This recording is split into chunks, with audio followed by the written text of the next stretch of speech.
Bueno, buenas tardes. Buenas tardes. Disculpad un poco el retraso, pero hasta que nos hemos conseguido desplazar por aquí. Primero que quería agradecer es la oportunidad que nos ha dado Icaria, no solamente de tener este libro que ahora tengo en mis manos, ¿no?, de conversaciones a la izquierda de lo posible, sino también esa colección que reúne diálogos muy actuales y muy necesarios en la colección Más Madera a dos voces, que coordina Icaria, pero que en particular está Joan y Miguel Urbán detrás de componer esos hilos, esas conversaciones. Yo os remito un poco a los libros que hay fuera y a la página de Icaria para que leáis esa tan actual colección Más Madera, ¿no? Sobre todo porque, como dicen una de las personas que hablan de este libro, nos estamos jugando mucho en esta partida actual. Nos estamos jugando muchas cosas, no solamente del presente, sino también de vernosla con la historia del capitalismo en general, pero de este lugar llamado España en particular. Entonces, yo voy a intentar moderar sobre algunos temas del libro la conversación entre Julio y Juan Carlos, pero les he pedido también que hablemos de urgencias, que en un momento dado salgamos de esa mirada histórica para hablar de un país que se rompe, o que lo están rompiendo, o que lo están machacando, ¿no? Y hacia dónde, digamos, algunas claves de esa barbarie que están sembrando y hacia dónde podríamos salir, o hacia dónde podría derivar esto. Dos personas que insistentemente en este libro hablan de una izquierda que necesita mirar de forma perpleja y renovada este mundo. Yo quiero subrayar esto. Y dos personas que hablan constantemente en este libro de rebeldía, pero no hablan solamente de rebeldía hacia afuera, o sea, desde la llamada izquierda hacia lo que sería el momento que vive el país, sino hablan de rebeldía también hacia adentro y miran también los procesos de participación política en los que han trabajado y en los que están trabajando actualmente. A mí me gusta también esa implicación con la rebeldía porque no les es ajena, es decir, la están viviendo también en los espacios sociales que frecuentan. Bueno, yo no quiero presentar a estas dos personas, quiero que en primer lugar, comenzando aquí por Juan Carlos, luego por Julio, muy brevemente, se presenten de modo actual. Y la pregunta que yo les hago entonces es ¿por dónde andáis en lo que a implicaciones y a motivaciones políticas e intelectuales estáis navegando en estos momentos? Qué buena pregunta. Pues muchísimas gracias por la invitación, gracias a Icaria, gracias a vosotros. Como siempre digo, lo malo del socialismo es que te quita muchas tardes libres. Y aquí están ustedes pudiendo estar en esta noche bonita, ¿no?, paseándose, aquí intentando reflexionar. Yo estoy diciendo últimamente que mis... suena como muy fuerte esto, ¿no? No se oye bien. Digo que mis incursiones en la política las he vivido como profundos fracasos personales. Es decir, que siempre que he intentado incidir en el mundo de la política institucional me ha salido fatal, ¿no?, tanto en España como en América Latina. Supongo que algo habré hecho bien, ¿no?, algún tipo de cosa habré influido, pero mi sensación siempre ha sido que las cosas que quería hacer pues no he podido conseguirlas.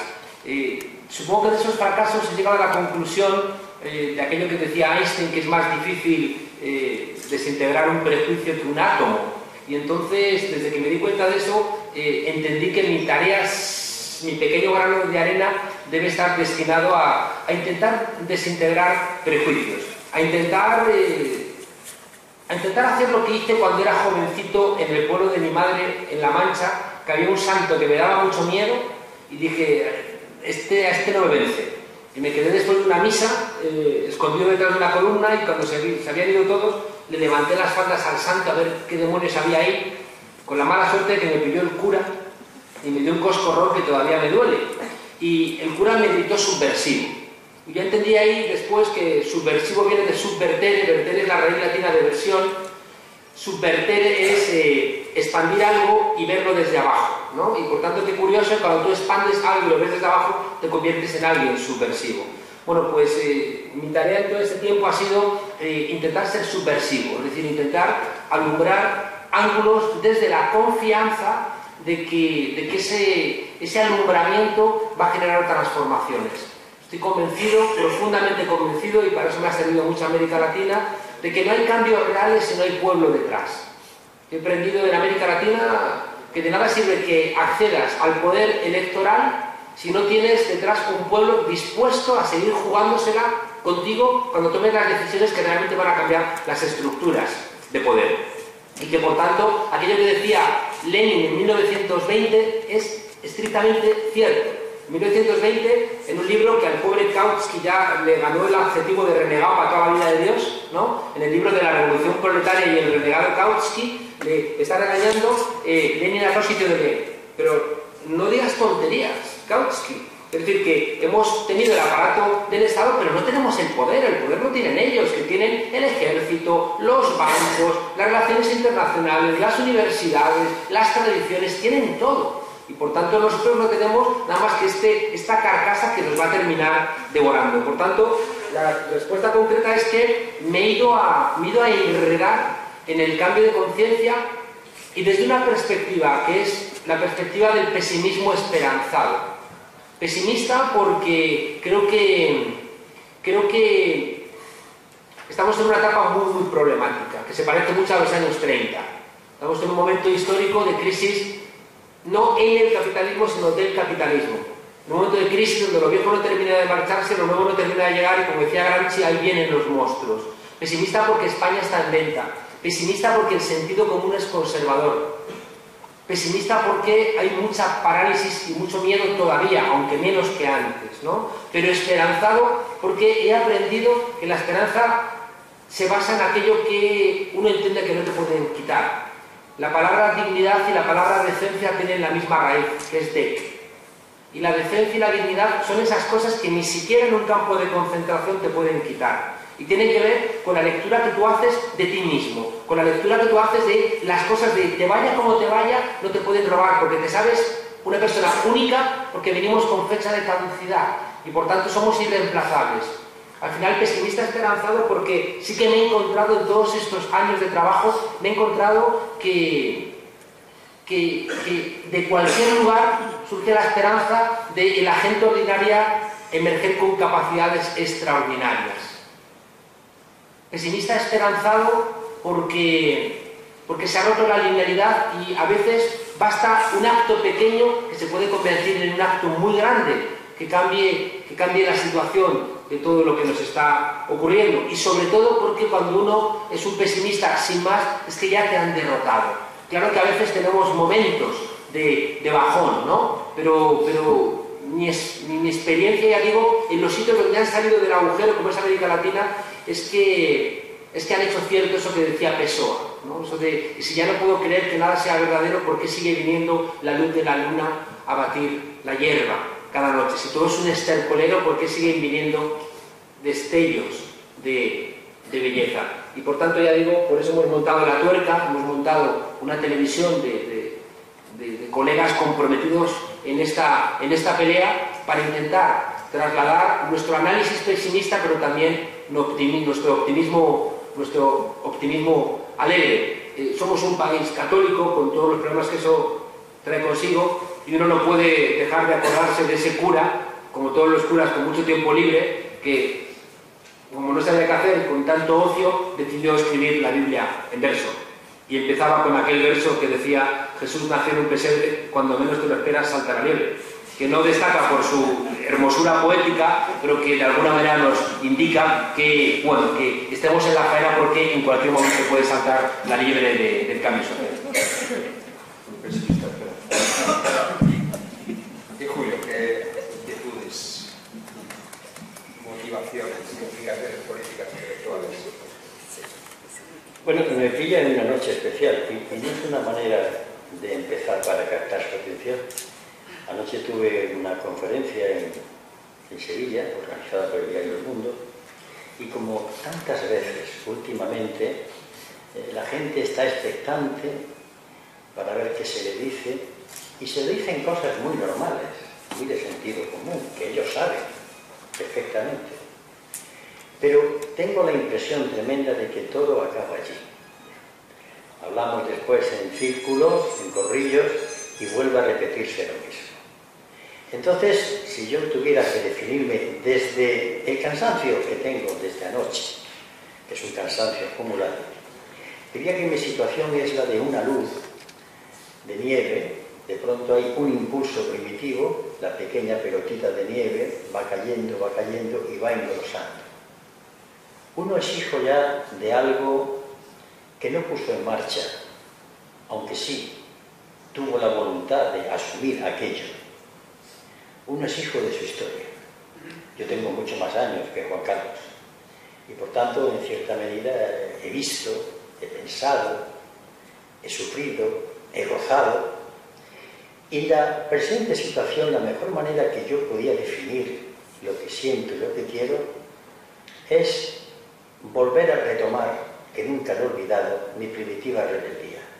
Hay momentos en mi vida en que yo decido militar en el Partido Comunista de España, previa a una reflexión en otras organizaciones, y lo hago con una conciencia de rebeldía, no asumir. Lo digo muchas veces, hay que ser rebeldes, es una posición intelectual, rebelde con causa, no asumo, pero propongo. Esa rebeldía, a través de los tiempos, se ha ido encardinando en distintos proyectos dentro del Partido Comunista de España. ¿Por qué he llegado a una conclusión?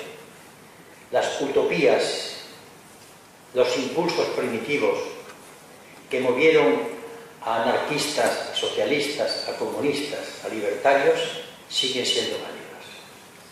Ahora bien, los instrumentos, las organizaciones que se han ido organizando a través de los tiempos han quedado anquilosadas.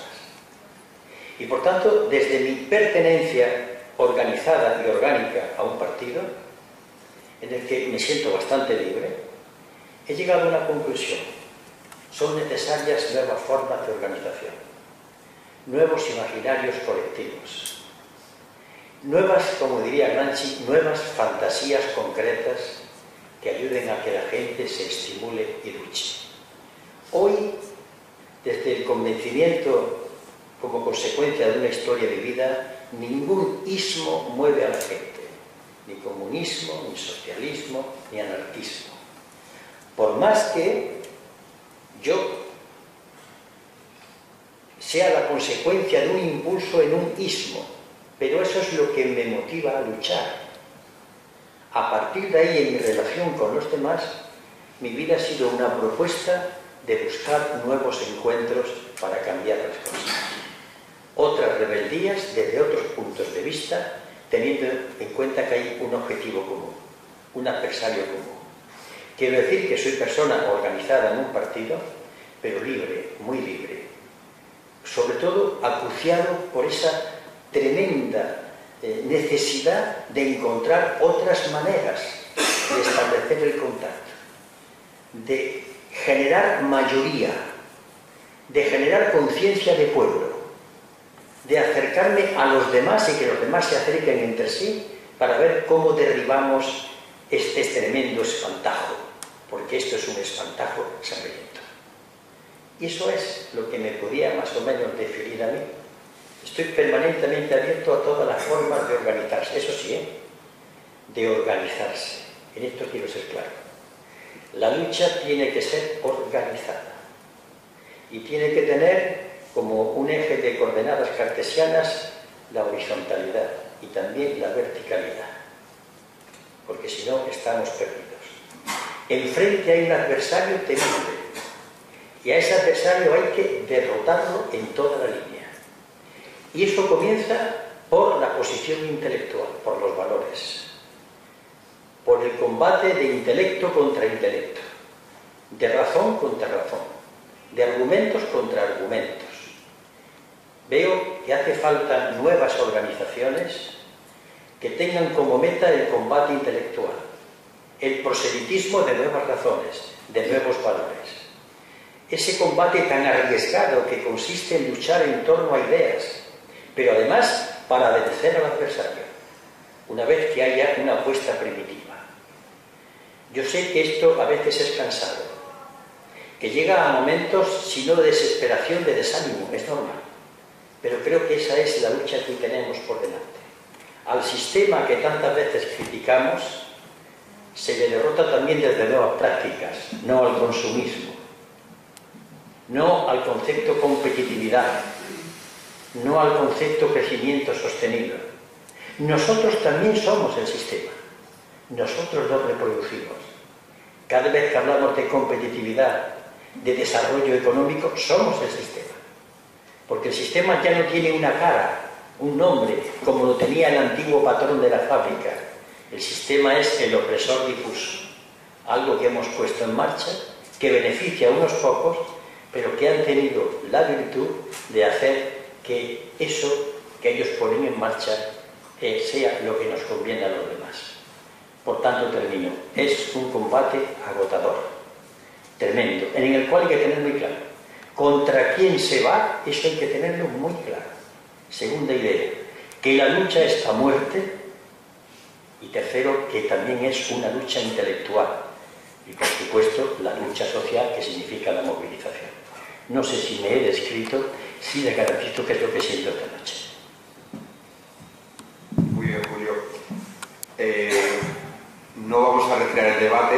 Ha quedado ahí la organización de la lucha, ha quedado ahí también la idea de generar mayorías, horizontalidad, verticalidad, dentro y fuera, subversión.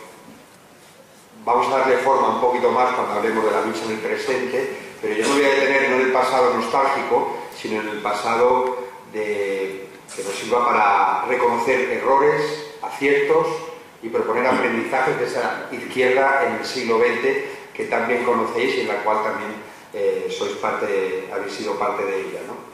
¿De dónde venimos? Dicho sin general, y es la pregunta que lanzo ahora, quizás empezamos ahora con Julio. ¿De dónde venimos?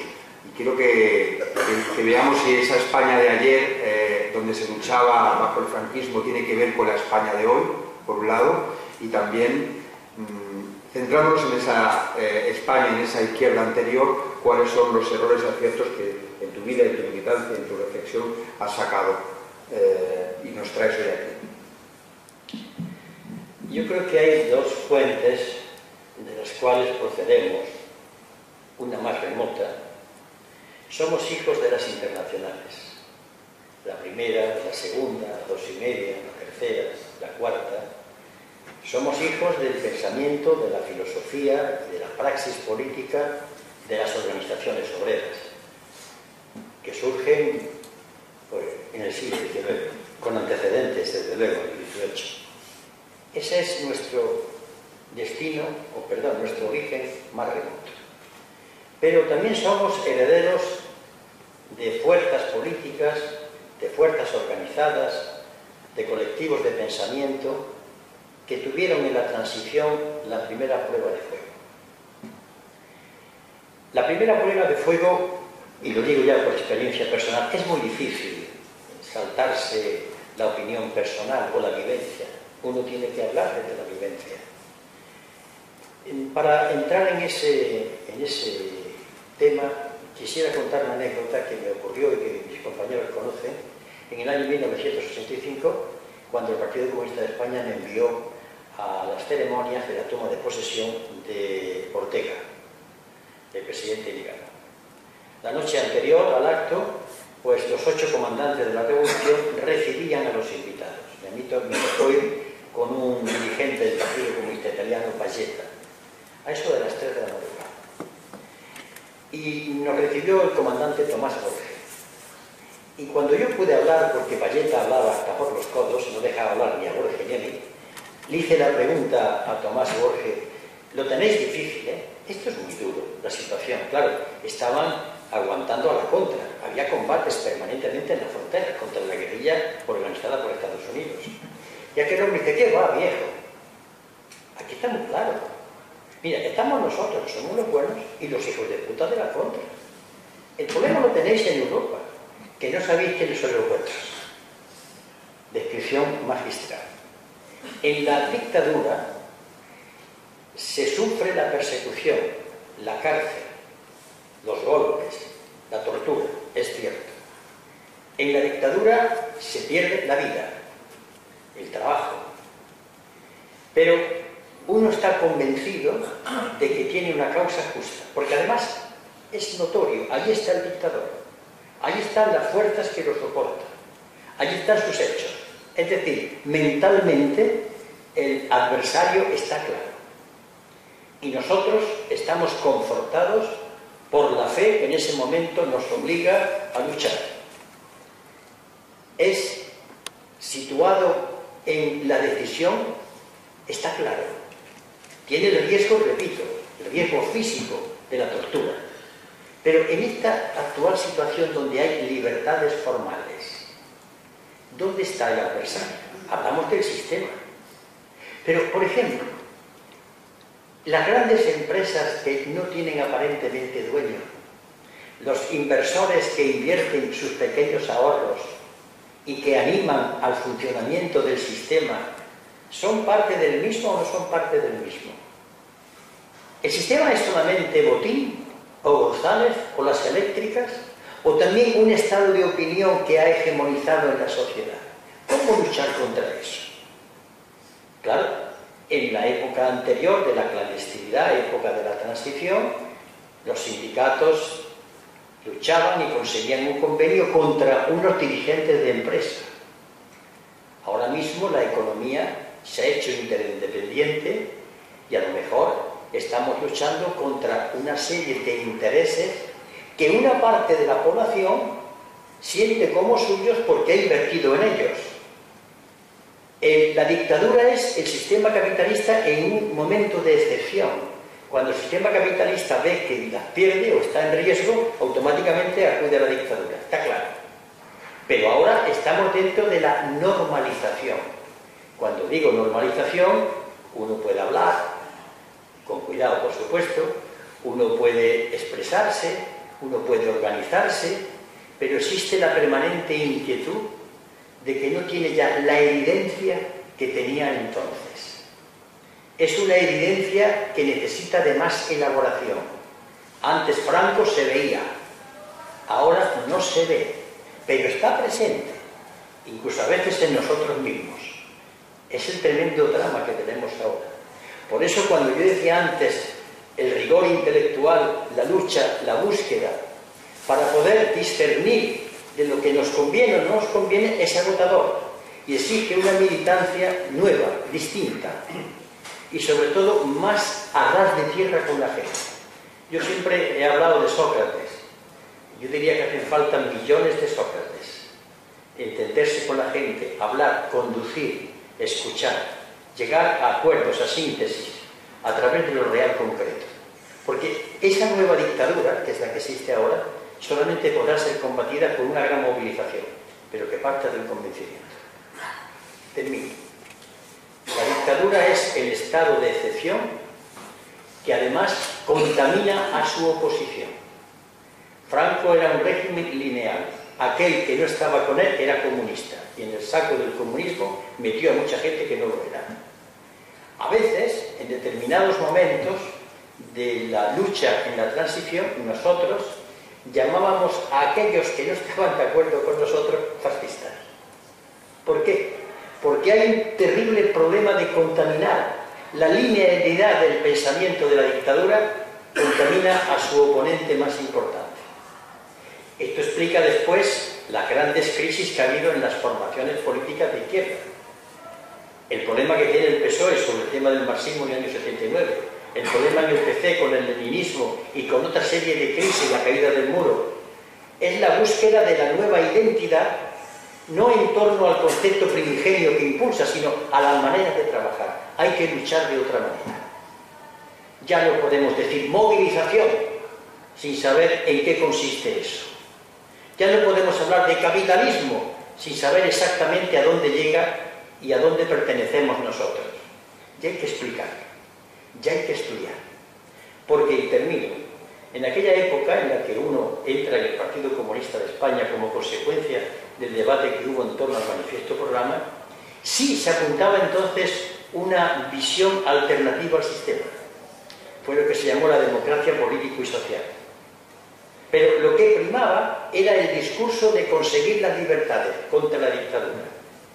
Y al ir cerrando el objetivo primordial, casi único a veces, de derribar al dictador, se fueron abandonando otros presupuestos, porque la urgencia de la lucha contra la dictadura también empobrece. La dictadura lo peor que tiene es que empobrece a todo el mundo, a ella y a su oponente.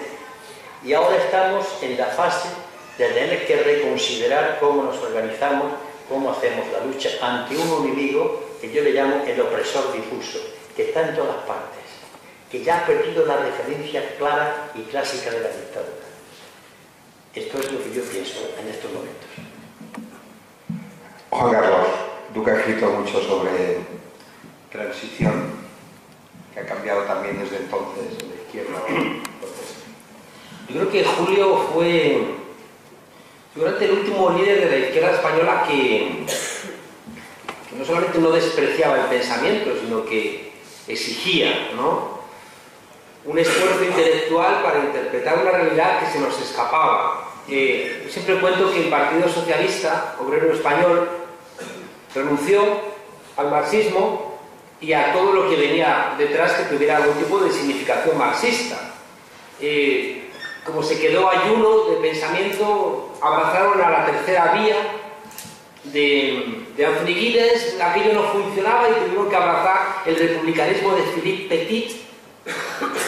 Aquello no funcionaba y tuvieron que recurrir a un psicólogo cognitivo, a George Lakoff, y en ese viaje de decadencia al final el sustento intelectual se lo da Beatriz Talegón, ¿no?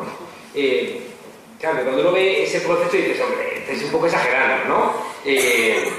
Beatriz Talegón no parece que tenga la entidad como para sostener un partido de esas características. Yo ando últimamente intentando llegar a la gente que no se han leído Guerra y Paz.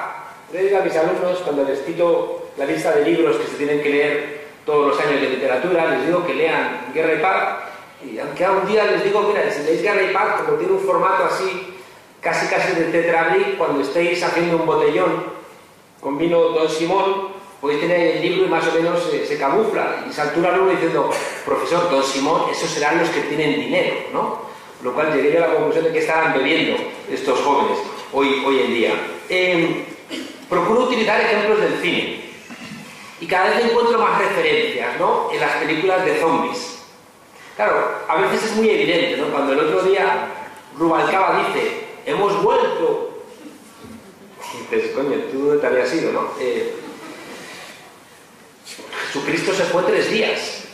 Este ni siquiera, ¿no? Entonces, hemos vuelto.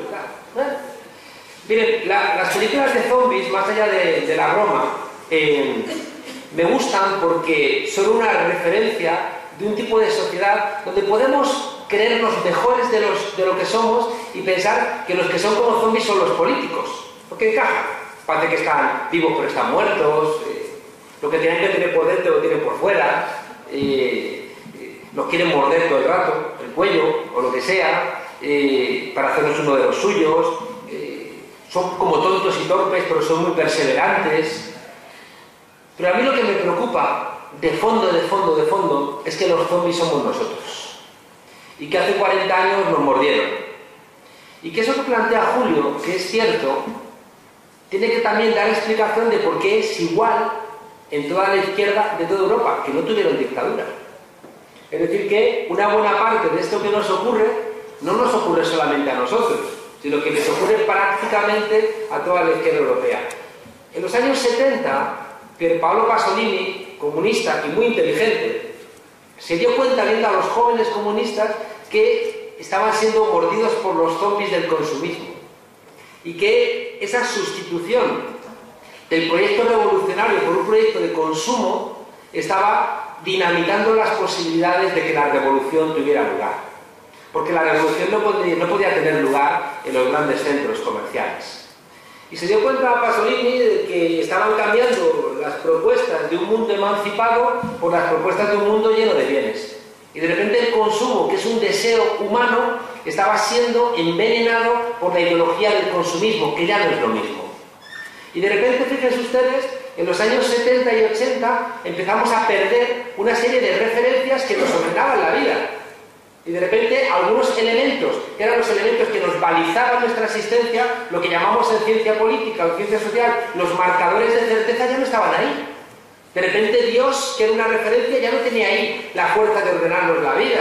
Las ideologías poco a poco se iban viendo descafeinadas y veíamos cómo los partidos socialdemócratas se iban haciendo partidos sistémicos y cómo los partidos comunistas iban ocupando el hueco de los partidos socialdemócratas. Ya cuando cae la Unión Soviética, olvídate, ¿no? De repente aquello todo el centro ese se corre radicalmente hacia la derecha. Veíamos cómo los estados nacionales se convertían en agujeros de Gruyère atravesados por influencias de otros lugares. La familia, como otro elemento central de nucleamiento, desaparece y se convierte en algo líquido, como dice Bauman. Y el mundo del trabajo, que era el mundo que a la izquierda le había dado su identidad y su lugar en el mundo, también se convierte en algo dinamitado a través de la precarización laboral y el desarrollo tecnológico que hace que el mundo del trabajo cambie de perspectiva. Claro, toda esta pérdida de marcadores de certeza es lo que llevan a la frase que me gusta mucho de Woody Allen, de Dios ha muerto, Marx ha muerto, la historia ha muerto y yo mismo me encuentro francamente mal, ¿no? Entonces, en esa pérdida de marcadores de certeza que afecta a todo el mundo desarrollado capitalista, de repente nos quedamos a la deriva, nos quedamos sin lugar donde aferrarnos. Y no es nada extraño que quien pueda hacerse nacionalista se haga nacionalista. Puede ser perfectamente un descerebrado y un profundo nacionalista. De hecho, a veces está bastante relacionado. Nacionalista español, nacionalista catalano, nacionalista de cualquier lugar. Y haces de un accidente, que es el lugar donde has nacido, una categoría de sustancia. Como si la historia de España no hubiera podido ser de otra manera. Como si Portugal no hubiera podido ser ahora mismo parte del Reino de España y Cataluña hubiera podido ser perfectamente parte de la República Francesa.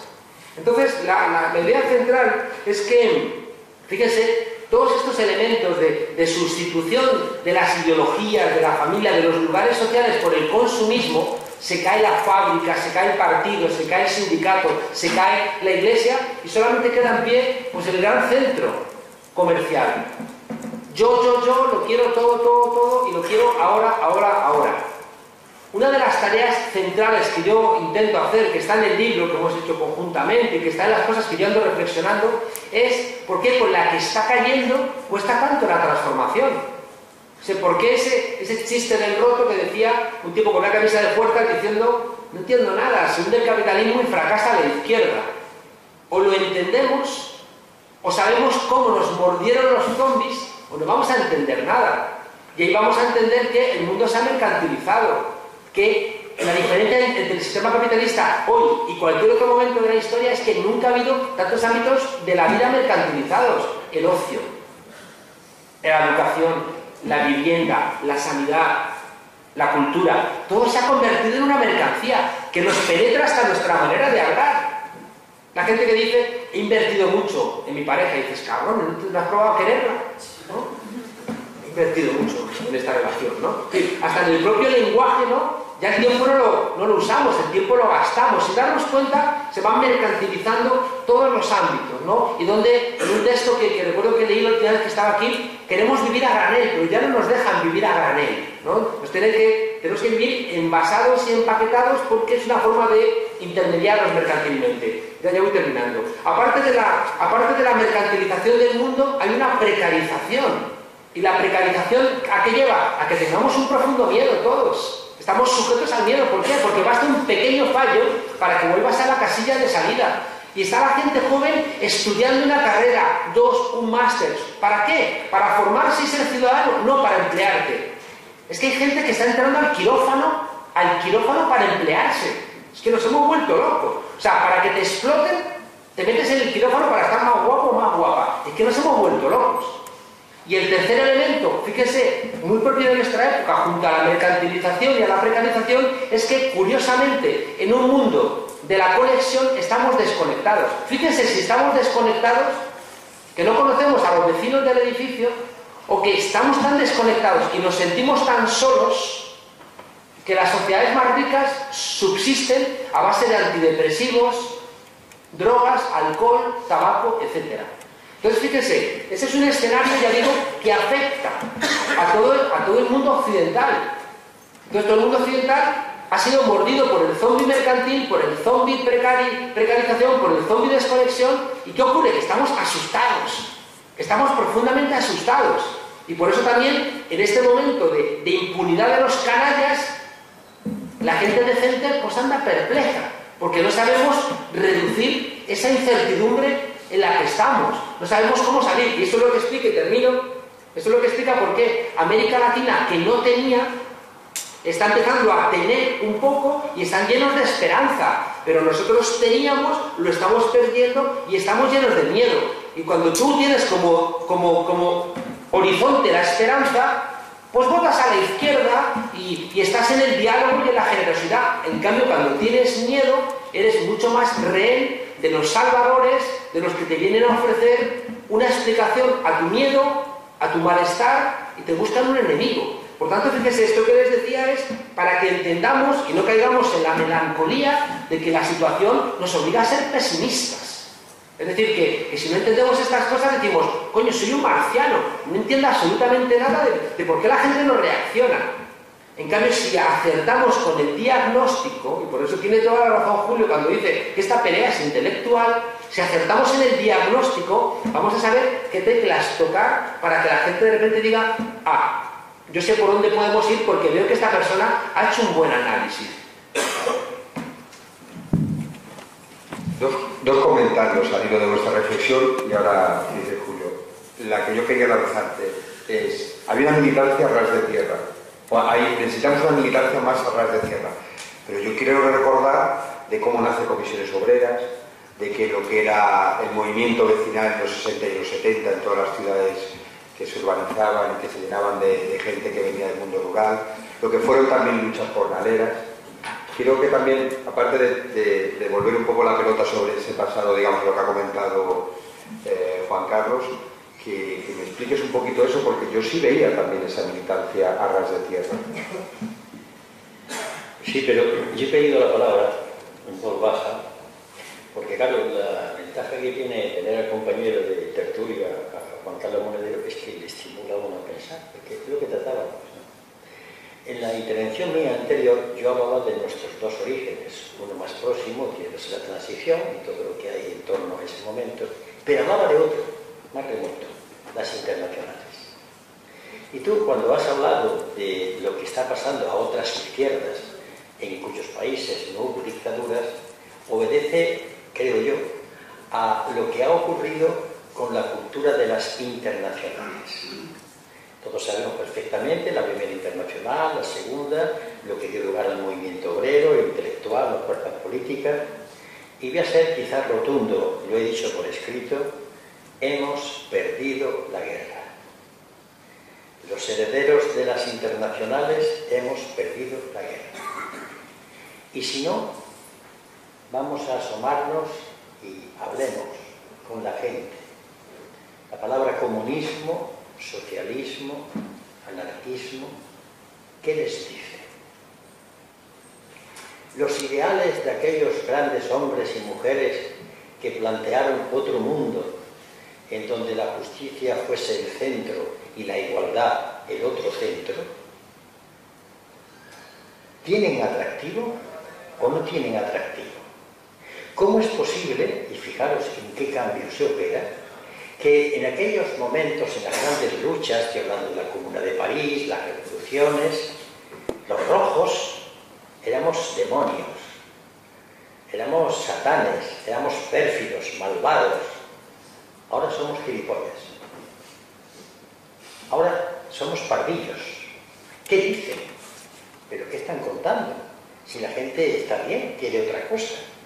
¿Sabéis la degradación que significa de transformarse en Satán, el enemigo peligroso, a transformarse en algo totalmente inane o inocuo? Algo ha caído por medio, para que pasemos de ser el mal a pasemos de ser los tontos de turno. Esa es la historia de la pérdida de una guerra. Lo que ocurre cuando digo la pérdida de una guerra, estoy refiriéndome a lo siguiente. El objetivo a batir sigue siendo el mismo. El mundo a desear no varía. Ahora, alianzas, método, sujetos revolucionarios, lenguaje, formas de movilización tienen que ser totalmente distintas. Tenemos una referencia que nos anima a luchar en las figuras del pasado, pero borrón y cuenta nueva en cuanto a estrategias y tácticas. Este es el dilema que tenemos ahora mismo, porque vamos a ver, ¿cuál es el referente de la izquierda y qué es lo que quiere? Cuando yo oigo decir que hay que crecer para crear empleo, me echo a temblar. Cuando oigo decir a dirigentes de la izquierda que hay que ser competitivo, es que me asusto. Cuando plantean que el crecimiento económico es necesario, es que me dan ganas de irme, porque están asumiendo las ideas del adversario. Y esto es lo que ha ocurrido. ¿Qué ha ocurrido a los sindicatos? Y no quiero traer ya una posición que ya es muy conocida y parece que la saco todos los días. ¿De qué se quejan ahora cuando dijeron el sí al Tratado de Maastricht? ¿De qué se quejan ahora? ¿Por qué? Porque fue desarbolada intelectualmente todas sus posiciones. Porque esas comisiones obreras, que surgieron como consecuencia de la lucha contra el sistema, basándose en una nueva forma de organización, también tenían una parte que les impulsaba a luchar, la lucha contra la dictadura. Y hicieron de las dos luchas una sola. Luchaban contra la dictadura, pero a su vez luchaban contra el sistema. Eso ya se ha separado. ¿Qué es lo que aspiran determinadas formaciones políticas? A mejorar la situación. Pero ya está, lavarle la cara al sistema. Lo que pasa es que el sistema ya no permite que se le lave la cara, porque tampoco puede. Vamos a intentar comprenderlo. El sistema no puede cambiar. Está condenado a ser así, porque así ha sido. Vamos a leer el manifiesto comunista, por tanto, no le lavemos la cara. ¿Qué es lavarle la cara? ¿Cuáles son las medidas que lo pueden paliar? ¿Cómo nos enfrentamos al problema del desempleo? ¿Cuál es la varita mágica? Si no hay, y ahora voy a lo de la base, un debate con la gente, en caliente, sereno, y les diga lo siguiente: el trabajo tiene que repartirse, colegas.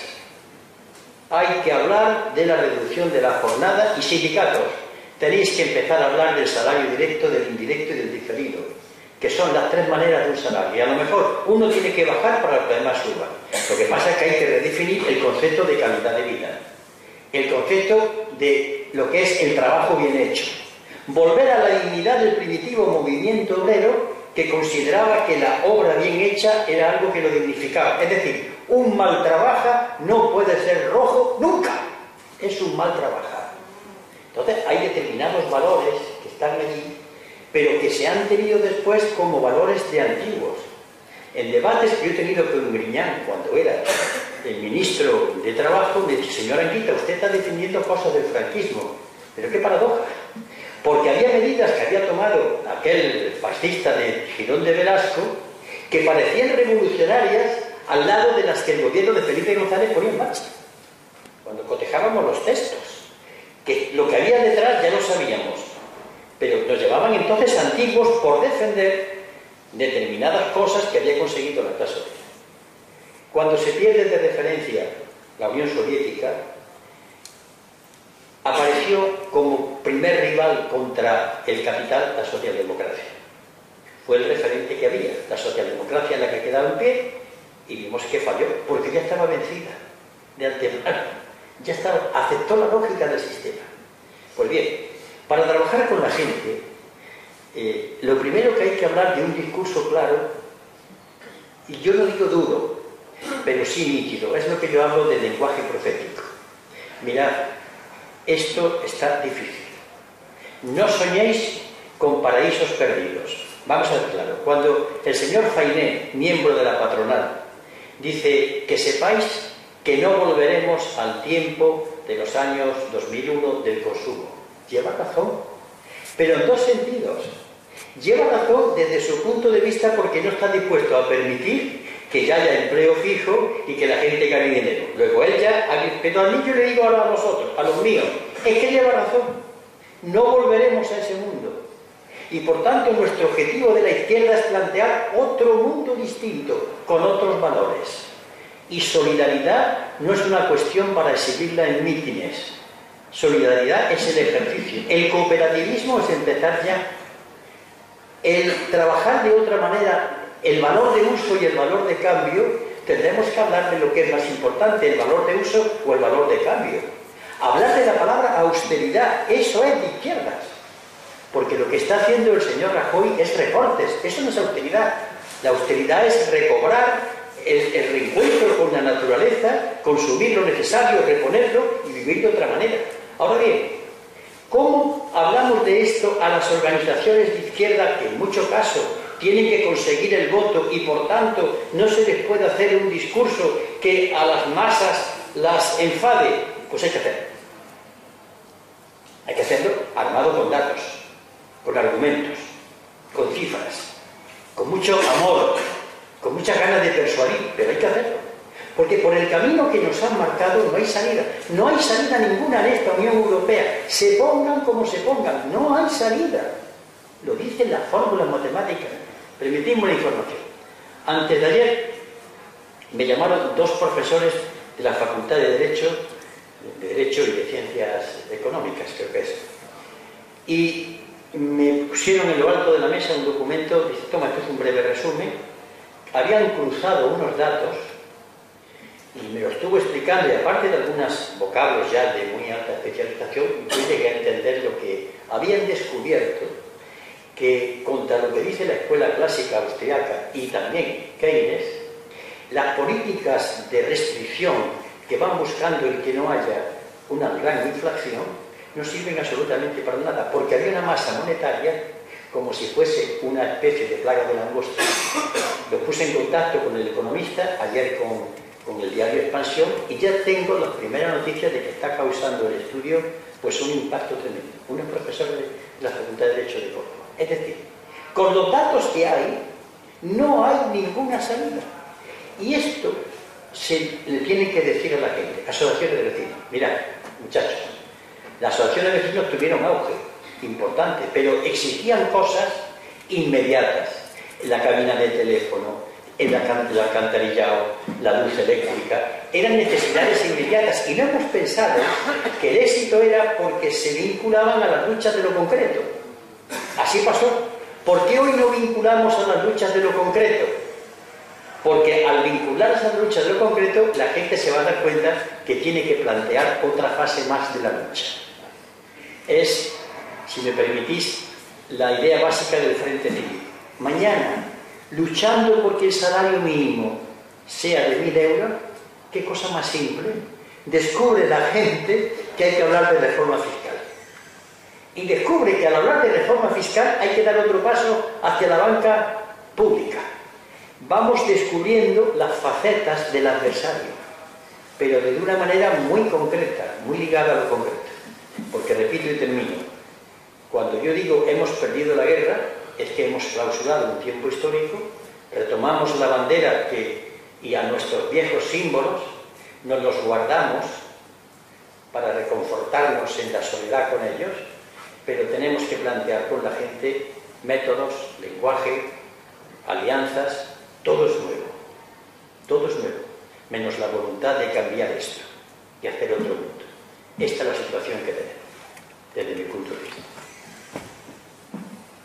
Yo, Juan Carlos, ahora también te pediría que, aparte de lo que quieras comentar al hilo de esa reflexión de ciertos aprendizajes de la izquierda, también andaras en una cosa que has comentado, la necesidad de ese intelecto. Creo, aclárame un poco, que te refieres más a esa idea, por ejemplo, que he leído que has expresado en algún texto, en este en concreto también, sobre el 15N como una gran conversación social, un gran ejercicio de liberación, porque parte de lo que se ha criticado un poco a la izquierda tradicional ha sido el ejercicio de un vanguardismo intelectualoide, por así decirlo, que lo ha apartado de la gente, y paradójicamente movimientos hoy muy presentes o reivindicados, ecologismo político, el feminismo, parten de una recuperación del sentir en la política, ¿no? Entonces, cuando has dicho esa frase, y que creo que también Julio, tomando la batalla intelectual, quería que lo aclarases un poco. ¿Cuál es tu... qué querías decir un poquito con eso? No sé si vamos o no.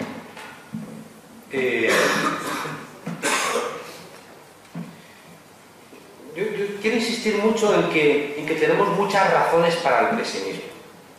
Creo que hay que ahondar mucho en eso, porque creo que es a partir de esa constatación como podemos encontrar un poquito de luz, ¿no? ¿Por qué digo esto? Porque yo creo que, estoy convencido de que estamos en una sociedad de propietarios, que nos han vendido esa idea. Margaret Thatcher, ¿cómo pega el gran quiebre que va a terminar rompiéndole la columna vertebral a los sindicatos ingleses. Bueno, pues los trabajadores que estaban alquilados va a subirles los precios de los alquileres y al tiempo les va a permitir comprar endeudándose sus propias viviendas. Los va a enganchar al sistema de consumo a través de ese endeudamiento y a otros los va a mandar a la periferia a ser ya lumpen, ¿no? A vivir de un subsidio o de la marginalidad. Esa sociedad de propietarios la hemos vivido durante todos estos años. Yo me he cansado de ver encuestas donde señoras que trabajaban en la limpieza se consideraban a sí mismos de clase media alta, ¿no? Es decir, que de alguna manera también hubo un elemento de bienestar en nuestro país que no nos dábamos cuenta de dónde venía. Una cosa que me gusta mucho de la enseñanza de Marx es que nos dice que de cada crisis sales con un abanico menor de respuestas. ¿Por qué? Porque de cada crisis sales mercantilizando más ámbitos de la existencia. Ahora vemos que estamos ya mercantilizando hasta la venta de sangre, estamos cada vez mercantilizando más ámbitos, ¿no? Pero hay ámbitos que nos hemos mercantilizado y que ya no se pueden mercantilizar, como por ejemplo la naturaleza. Ya no da más de sí.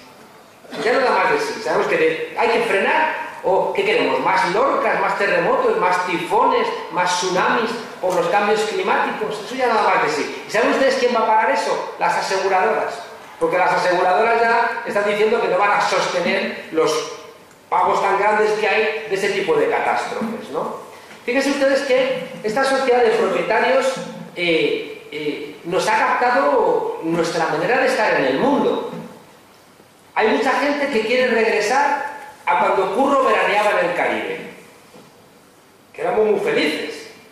Y la gente no se da cuenta de que quien nos estaba financiando ese bienestar eran la naturaleza, los países del sur, que ya no se dejan. ¿Por qué ese odio hacia Chávez, hacia Morales, hacia Correa? Si no es porque cortaron ese flujo que había de capital neto del sur al norte. Nos estaban los países del sur financiando nuestro bienestar y por supuesto también Asia, China, Rusia. Y el tercer espacio que nos estaba financiando nuestro bienestar eran las generaciones futuras, a través del déficit público y de la deuda. Y eso también, por esa generación de mucho más papel que riqueza, de repente se rompe. ¿Qué ocurre? Que una buena parte de la gente que ha estado desafecta con lo que está ocurriendo no está todavía en cambios del sistema, porque no están en contra del sistema, están en contra de los excesos del sistema. Y es una cosa muy diferente. Hay gente que dice, castiguemos a los culpables, que es un discurso muy de esos economistas mediáticos de la Abadía y el Gay de Liébana, que dicen que el problema no está en el capitalismo, el problema está en algunos que han abusado de las herramientas capitalistas. Y la gente queremos creernos ese discurso, porque es un discurso... vamos a regresar, apretémonos el cinturón y regresemos a ese momento donde fuimos felices. Es decir, que esa idea de regresar al pasado todavía la tiene demasiada gente. De hecho, fíjense ustedes que es una cosa, claro, muy terrible del vaciamiento de alternativas, porque esa es otra realidad. Julio, yo creo que insisto mucho en esta idea. Yo creo que no hay alternativas. ¿Saben por qué? Porque creo que como se ha fragmentado todo el mundo que existía, se ha fragmentado el mundo de las ideologías, el mundo de la familia, el mundo de la política, el mundo de los partidos, el mundo del trabajo. Se ha fragmentado prácticamente todo y cuando todo está fragmentado, tú no puedes sobre ese fragmento reflejar algo completo, no te sale. Y por eso yo estoy convencido de que la alternativa no se basa en algo que sabemos que queremos, sino que la alternativa se va a construir sabiendo lo que no queremos. Sabiendo lo que no queremos. Y por eso yo suelo hablar de que la alternativa la vamos a construir a través de pequeñas teselitas, donde cada vez que alguien sabe lo que no quiere, y no lo quiere no solamente para él o para ella, sino que no lo quiere para el colectivo, esa es una tesela válida para poner en la pared. Y al final, todas esas teselas para construir el dibujo. Y eso, fíjense ustedes, nos sitúa en un momento en donde no podemos tener certezas. Me dan pánico los que dicen que lo tienen todo súper claro.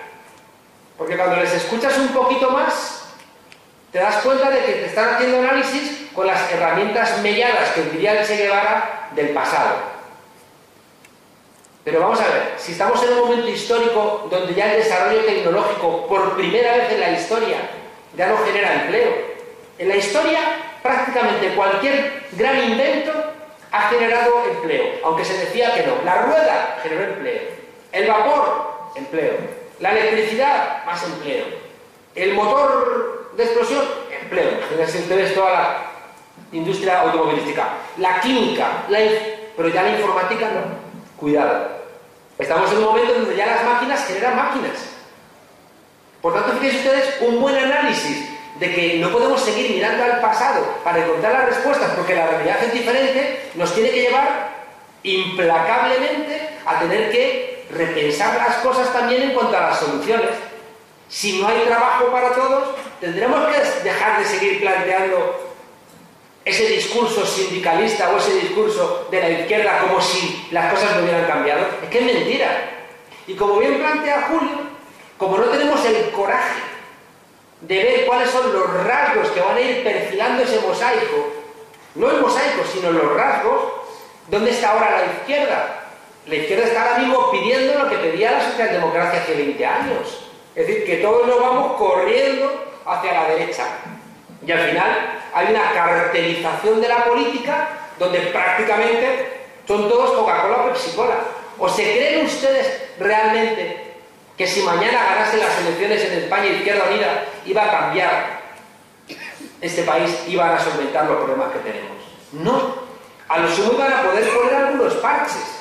¿Por qué no lo pueden cambiar? Porque mucha gente votaría Izquierda Unida para que les diera lo que ya no les da el PSOE y ya no les da el PP. Pues menudo negocio. Porque eso no vale. No vale. Tiene que ocurrir como ha planteado en algún momento Syriza. Oye, si no me vas a acompañar en la pelea que voy a tener contra la Troika, no me votes. Porque no me sirve. Me vas a colocar en el Parlamento o en el gobierno griego y tengo las manos atadas. Por tanto, creo que es absolutamente necesario ese repensar. Y ahí aparece el 15M. Claro. ¿Por qué nació el 15M? ¿Por qué el 15M no ha tenido tanta fuerza, por ejemplo, en el País Vasco? Porque en el País Vasco toda la izquierda abertzale venía ya con fórmulas de nueva política. Por eso allí no ha tenido tanta fuerza. El 15M en el País Vasco, ¿dónde se ha nutrido? Pues que no eran independentistas, que no tenían ese rollo identitario tan fuerte y que estaban en contra de la violencia. Por ahí es por donde ha podido respirar un poco el 15M en el País Vasco. Pero lo demás, si lo hacen ellos, si vienen de una vida comunitaria muy muy fuerte. El 15M, yo siempre digo que no era, fíjese, la inteligencia del 15M, el 15M nunca fue una respuesta, el 15M fue una pregunta. Fue una pregunta que dijo que el emperador estaba desnudo. Le dijo algo que ya no decían los sindicatos: oye, es que no somos mercancías. Y los sindicatos de que hablan de mercado de trabajo, oiga, no mejor. Que llevamos 100 años peleando para no ser mercancías en el mercado. ¿Cómo que mercado de trabajo? Y se nos mete, fíjense ustedes, en el propio lenguaje cotidiano de los sindicatos hablar de mercado de trabajo. Y lo repetimos como un mantra que nos encadena en el propio lenguaje. Y fíjense ustedes que en esa misma pelea, el 15M dice: no somos mercancías en manos de políticos y banqueros, y le dice al poder político: no me representas. Y de repente sitúa, fíjense ustedes, los dos elementos centrales de nuestro sistema, que son la democracia liberal y el capitalismo, los sitúa con interrogantes. Y no plantea cuál es la alternativa. No la plantea porque no existe. Pero lo que dice es: cuidado, que a mí esta democracia liberal no me está sirviendo.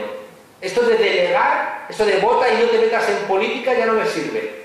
Y también dice: oye, yo quiero trabajar para vivir, yo no quiero vivir para trabajar.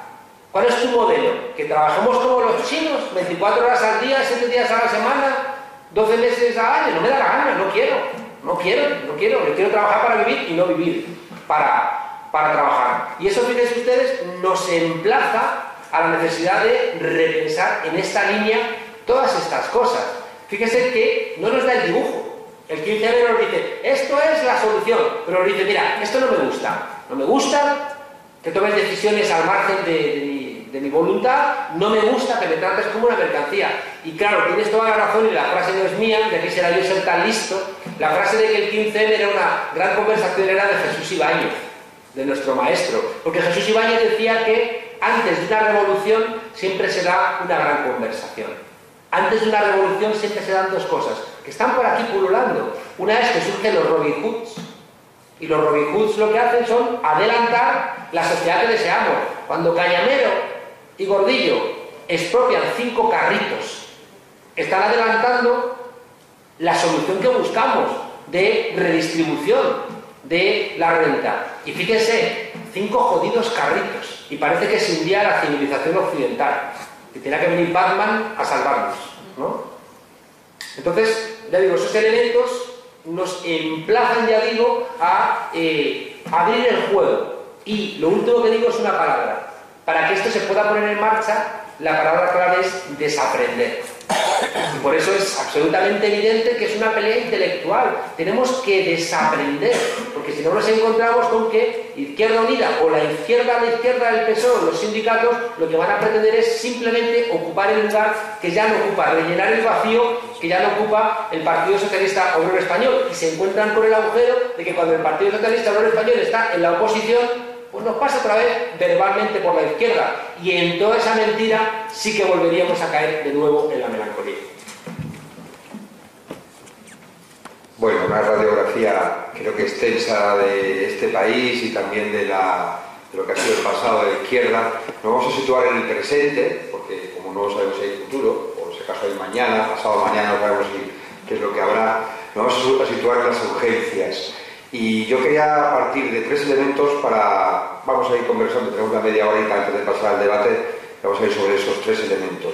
Uno, el tema de España se rompe. Y se rompe no solamente por la pregunta que se lanza desde Cataluña, se rompe por un bipartidismo que no gusta, se rompe porque hoy, esta mañana, amanecíamos con la millonésima constatación de lo que era el poder y sus corruptelas, de lo que es el poder y sus corruptelas. Hay un descontento social generalizado que no es el del bienio negro de 2 Españas, es que hay una España muy descontenta. Primer elemento. El segundo es lo que habéis situado, ¿no? Partidos que están a la izquierda no son Syriza, no son también banderas del protagonismo social, como pudieran ser algunas agrupaciones locales, como pudiera ser la SCUP en Cataluña. Es decir, no representan esa nueva fuerza. Es decir, descontentos que no tienen herramientas, y al mismo tiempo si hay una insurgencia social. Y aquí en Córdoba, por ejemplo, tenemos lo que está veniendo, que ya conocéis porque los dos habéis estado, participado, impulsado, lo que es la Acampada Dignidad, nuevos sujetos políticos que reclaman hacer, y desde el territorio, planteándose otras cosas, planteándose el desidentificarse y juntarse, un sindicalismo territorial, un atender necesidades básicas. Es decir, hay nueva gente, como Acampada Dignidad, hay muchos otros colectivos haciendo cosas en el campo de la agroecología o en el campo de las economías solidarias, que están planteando ya otros mundos desde abajo. Entonces tenemos que los mayores no pueden cambiar, los que son todavía pequeños parece que no les interesa mucho lo que es la gran política, y un hervidero. ¿España se rompe hacia el fascismo o hacia la insurgencia social?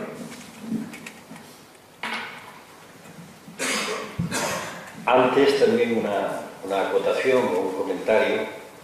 Yo creo que Juan Carlos Monedero ha expresado muy bien lo que hay que hablar con la gente inmediatamente. La gente debe saber lo que no quiere. Está claro. Pero yo le añadiría algo, y a continuación debe saber que no puede delegar la solución. ¿No puede? Delegar la solución. Se acabó. Yo sé lo que no quiero, no sé todavía qué es lo que quiero, pero esa solución ya no me la da nadie. La tengo yo que construir. Con esto ya empezamos a trabajar. Porque algunas veces yo he comentado con personas, no militantes, sino con amigos, ese libro que es El elogio a la pereza, del yerno de Marx, cuando viene a plantear una cosa, pero hombre, tanto hablar de trabajar, pues están las máquinas. Las máquinas son un instrumento de liberación. ¿Qué es eso de que nos encadenen a las máquinas? Esto, y se le plantea a la gente y se harta de reír, lo llama uno loco. Cuando estamos ante el análisis más lúcido que yo he oído nunca, desde el punto de vista de humanización, ¿no? Una sociedad distinta. Pero lo que vamos, España se rompe, es el grito que lanza desde don Pelayo permanentemente en este país. Estamos siempre pendientes de que esta España nuestra se rompe, y viene casi siempre de parte de los que no conocen la historia de España, ni por el forro del libro, y de los que desde luego tienen unos intereses muy claros que defender. La España se rompe, mi finca, mi banco están en riesgo y están en peligro. Pero el problema de que se rompa, ayer yo hacía referencia a un informe que en el año 1998 un senador llamado Jean Arthuis eleva al presidente de gobierno Balladur, que le encarga que haga una comisión y que le diga cuál es la perspectiva de Francia en el mercado único. Y Balladur se reúne con técnicos, economistas, sociólogos y dice en un extensísimo informe una cosa tremenda. Dice: señor presidente, hoy en Francia los intereses de las empresas están en confrontación con los intereses de la nación. Clarísimo. Los intereses de la nación, es decir, entendida como los franceses, como la entiende la palabra nación, los franceses, están en confrontación con los intereses de las empresas. Pues bien, en esta situación, España se está rompiendo en la medida que los intereses de los mercados extranjeros están en contra de la situación de los españoles. Primera ruptura. Y en este sentido, la primera ruptura la hace la concepción de la Unión Europea según Maastricht. Y lo que venía antes, desde 1984, desde la Acta Única y después lo que viene de Maastricht. Se rompe, pero no solamente España, se está rompiendo otros países. Porque hay una dualidad de poderes, o mejor, un poder que manda y otro que es un poder vicario, delegado, que es el de los gobiernos. Pero es más, en este país nuestro, o en este precipitado histórico que llamamos España, el problema de las nacionalidades, y especialmente el de Cataluña, no es nuevo. Y además ha habido momentos en el pasado que ha tenido unas tensiones tremendas. Baste recordar, en el año 1897-98, se lo pregunto a mis compañeros de historia, tenemos las bases de Manresa, donde el nacionalismo catalán plantea que los militares que hay allí del ejército español ya sean catalanes y plantean embajadas en el extranjero. Esto en el año 1890 y tantos. Por tanto, no es nuevo. No es nuevo en la medida en que se está utilizando el discurso de que España se rompe para atacar el estado de las autonomías. Y además con un discurso tan zafio, tan vasto, tan ignorante, de gente que no ha leído en su vida, es la casta que nos gobierna, son ignaros, son ignorantes, pero están acostumbrados a mandar durante siglos. Por eso están mandando con impunidad, con chulería, propia de que es el amo ya, y gobierna el chiringuito. En la República, cuando la República se proclama la República Catalana, y tiene que ir allí, hasta la Zamora, a intentar el pito y la flauta. Pero es que cuando gana la derecha del Milenio Negro, de 1833, el coronel Maciá proclama la República Catalana. Y esta vez la República manda al general Batet a que el general Batet reponga la situación. Por tanto, tenemos una historia que no nos permite decir, estamos ya en las últimas, tranquilo, esto es un problema. Como dijo Ortega y Gasset, no resulta. La propia transición creyó solucionar el problema y lo que hizo fue cebarlo, le puso una bomba de relojería. Cuando la transición se dice que en España hay regiones y nacionalidades, ya estaba creando el problema. En vez de reconocer que España es un país plurinacional, que está ahí, es una realidad. Porque al haber regiones y nacionalidades, es que hay dos entidades distintas. Y cuando yo he preguntado en el Congreso de los Diputados en debate, señor presidente o señor ministro, ¿cuáles son las regiones, cuáles son las nacionalidades? Ni nadie no me lo ha dicho. Él sabía perfectamente por dónde iba. Era el caso de Cataluña, de Euskadi y de Galicia, pero se hacía así, nacionalidades. Y cuando un padre de la Constitución, que ya ha fallecido, que era Jordi Soler Tura, catedrático de Derecho Constitucional, dice, mira, es que la diferencia entre nacionalidad y nación no existe, es ficticia. Son naciones, son nacionalidades. Pues tendremos que empezar a reconocer. Lo que ocurre es que este problema se da también desde una lectura de clase que aquí ya no se da en la prensa española. El señor Mas es el representante de la buena burguesía catalana que en toda su vida ha estado chantajeando al poder de Madrid, cuando no en connivencia con el poder de Madrid, que representaba a la oligarquía castellano-andaluza del cereal, del olivo y a los bueno burgués es vasco. Eso es lo que estaba por dentro.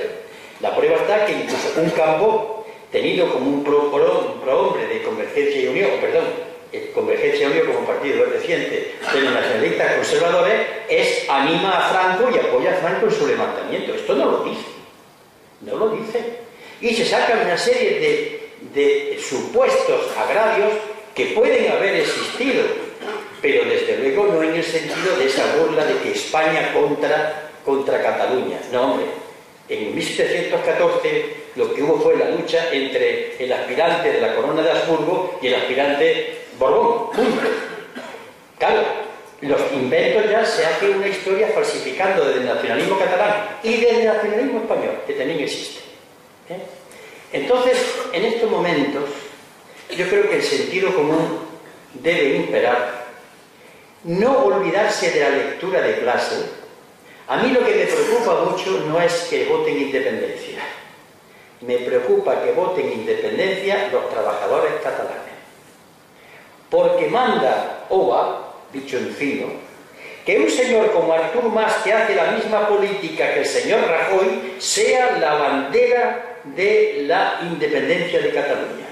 ¿Qué esperáis, curritos de Cataluña?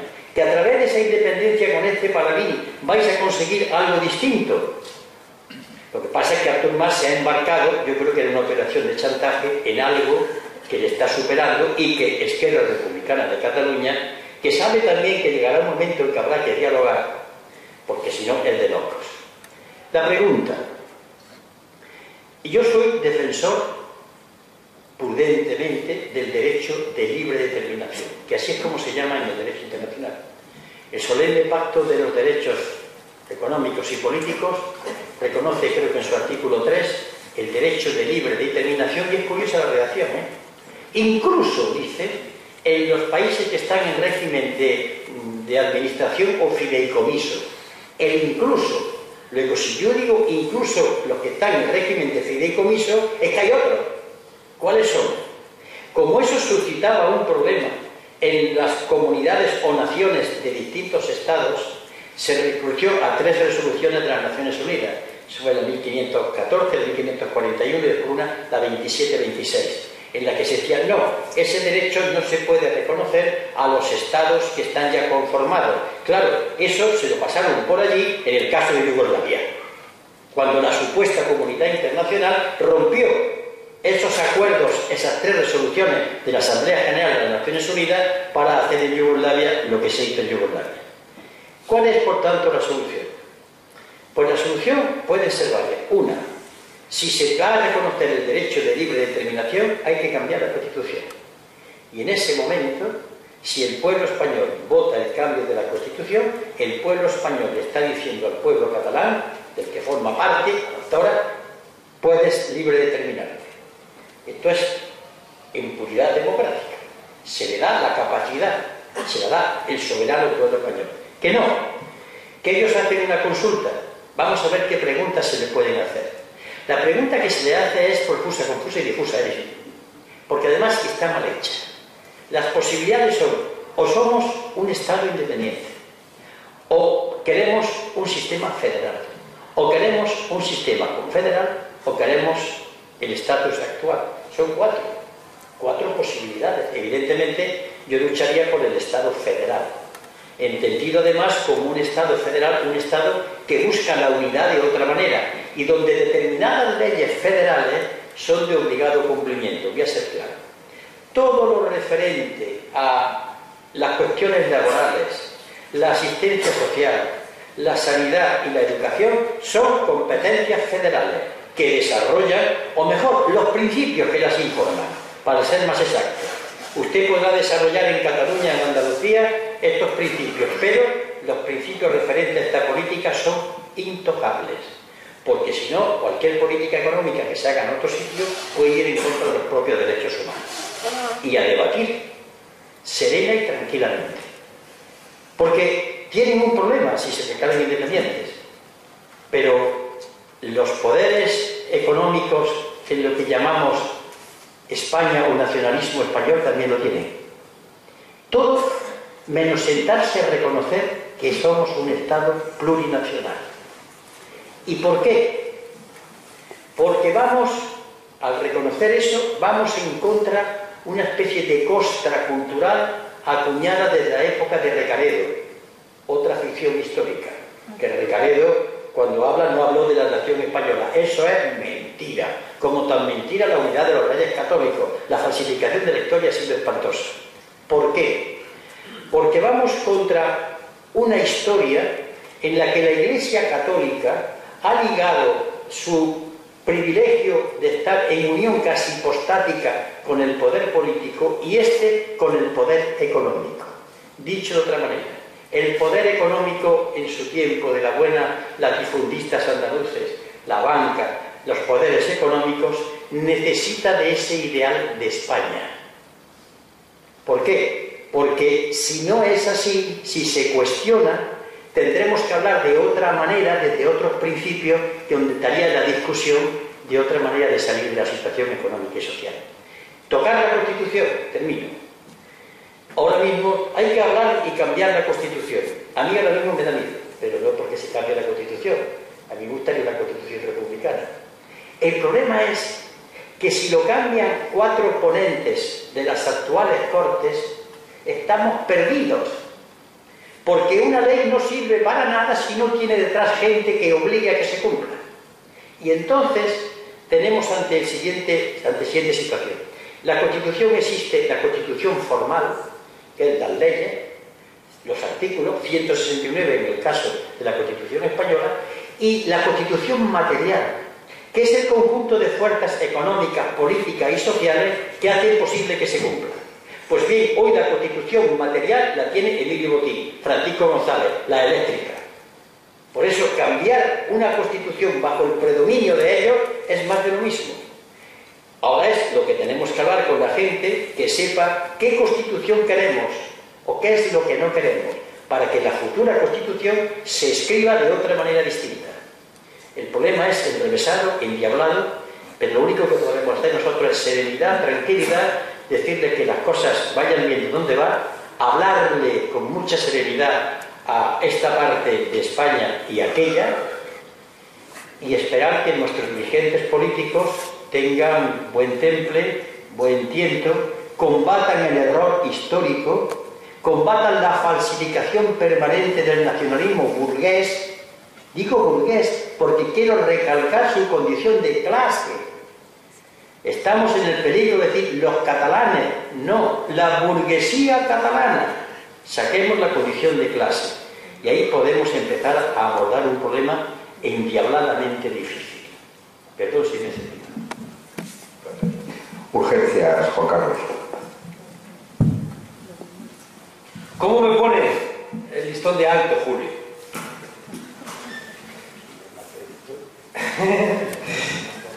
Me acuerdo del otro día que en una charla, no sé, en Barcelona, en Vilassar de Mar de Herrera, decía un tipo, pero es que no se puede decir que no a las cosas. Yo le he contado una historia que siempre me gustó mucho de un matrimonio ya con su edad, ¿no? Se acuestan por la noche a descansar en su lecho conyugal. Y el marido ahí empieza a dar vueltas sobre sí mismo, a un lado, a otro, y la mujer, ya claro, con la intimidad de los años, le dice, noto que te pasa algo. Dice, no, tranquila, duerme mujer, sigue ahí dando vueltas a la hora. ¿Qué te pasa? No, nada, sí. Ya 4 de la mañana no me dando vueltas, pero la mujer dice, ¿qué te pasa? Hay mujeres que le debo a fulanito, al vecino, le debo 30.000 euros y no puedo pagárselos. Mujer tranquila, se levanta, abre la ventana y dice, fulanito, que mi marido no te va a pagar los 30.000 euros. Y cierra la ventana y dice el marido, ¿pero qué haces? Y dice, ahora el que no puede dormir es él. Me gusta la historia porque solemos ser nosotros los que interiorizamos que no se pueden cambiar las cosas, ¿no? Y por eso me gusta mucho la enseñanza América Latina, ¿no? De repente cuando países que supuestamente no son como nosotros la cuarta economía del euro dijeron que no. ¿Y qué pasó? Cuando dicen que no, el problema es que no puede dormir al Fondo Monetario Internacional o el Banco Mundial, ¿no? En la pregunta que plantea Ángel, hay un problema que es verdad que nos acompaña, ¿no? Yo estoy convencido que a Vázquez Montalbán, que a España le siguen oliendo los pies al franquismo, ¿no? Y seguimos siendo un país que se acostó franquista y se levantó demócrata, y eso es problemático, ¿no? Y de repente un tipo con un sombrero de charol entró en el Parlamento dándole patadas al sistema parlamentario y al castellano, ¿no? Diciendo aquello de se sienten, coño. Las frases históricas de este país son patéticas, ¿no? Podríamos tener, no sé, sangre, sudor y lágrimas, ¿no? Una cosa de esa, que tenemos, se sienten, coño. Las peras son peras, las manzanas son manzanas, de larga botella, a mí la mujer me gusta mujer, ¿no? De Aznar, es como terrible todo, ¿no? Y la única frase así un poco con más jugo, que era el que se mueva no sale en la foto, no era de Alfonso Guerra, sino que era del líder sindical mexicano, ¿no? En fin, Alfonso Guerra, qué fraude de señor, ¿no? Es decir, que yo estoy muy enfadado con todas esas cosas, porque yo me considero muy engañado con muchas cosas, ¿no? Siempre cuento que cuando yo llegué a Alemania y vi que al entrar en el metro no te cobraban, y dije, ¡ay, qué vivo soy, que me cuelo!, ¿no? Hasta que me di cuenta de que no era un vivo, sino que era un imbécil, ¿no? Y que mi país me había engañado, porque mi país, si me estaba enseñando que colarme en el metro porque no tenía un vigilante era una señal de vivo, estaba engañado, estaba mal educado, porque me habían robado de alguna manera esa decencia de lo público. Por este país, ¿no? Se acuesta franquista, se levanta demócrata, y hay tres rasgos que son muy del franquismo que nos impiden también avanzar, que son, seguimos siendo un país muy individualista, muy clientelar. En vez de confiar en los organismos abstractos de las leyes, pues buscamos a ver si tenemos por ahí un primo o un amigo. Somos un país muy irreverente con el poder, somos muy de chirigota y de broma, pero luego somos muy obedientes con el poder. Y al mismo tiempo optamos por la naturalización, ¿no?, del poder. Ya digo que entra Tejero en el Parlamento y los españoles decimos, yo no soy como ese, que tampoco hace falta mucho, ¿no? Un tipo con un sombrero de charol, ¿no?, y un bigote desorbitado, y dice, yo no soy como ese, ergo yo soy un demócrata. Y va y nos creemos que somos estupendos, ¿no? Yo creo que es muy importante darnos cuenta de que las cosas no son tan así. Cuando plantea Ángel que se ha roto España, ¿yo saben en lo que pienso? Yo no pienso en el tema catalán porque estoy casi convencido de que eso no va a ningún lado. Yo pienso que España se está rompiendo porque se está rompiendo el contrato social que conseguimos en el año 78.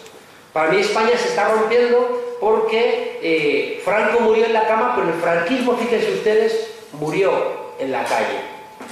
Me parece fascinante, como casi todo, lo que decía Vázquez Montalbán cuando planteó que la transición era una correlación de debilidades. Los reformistas fueron lo suficientemente fuertes como para evitar que el franquismo continuara.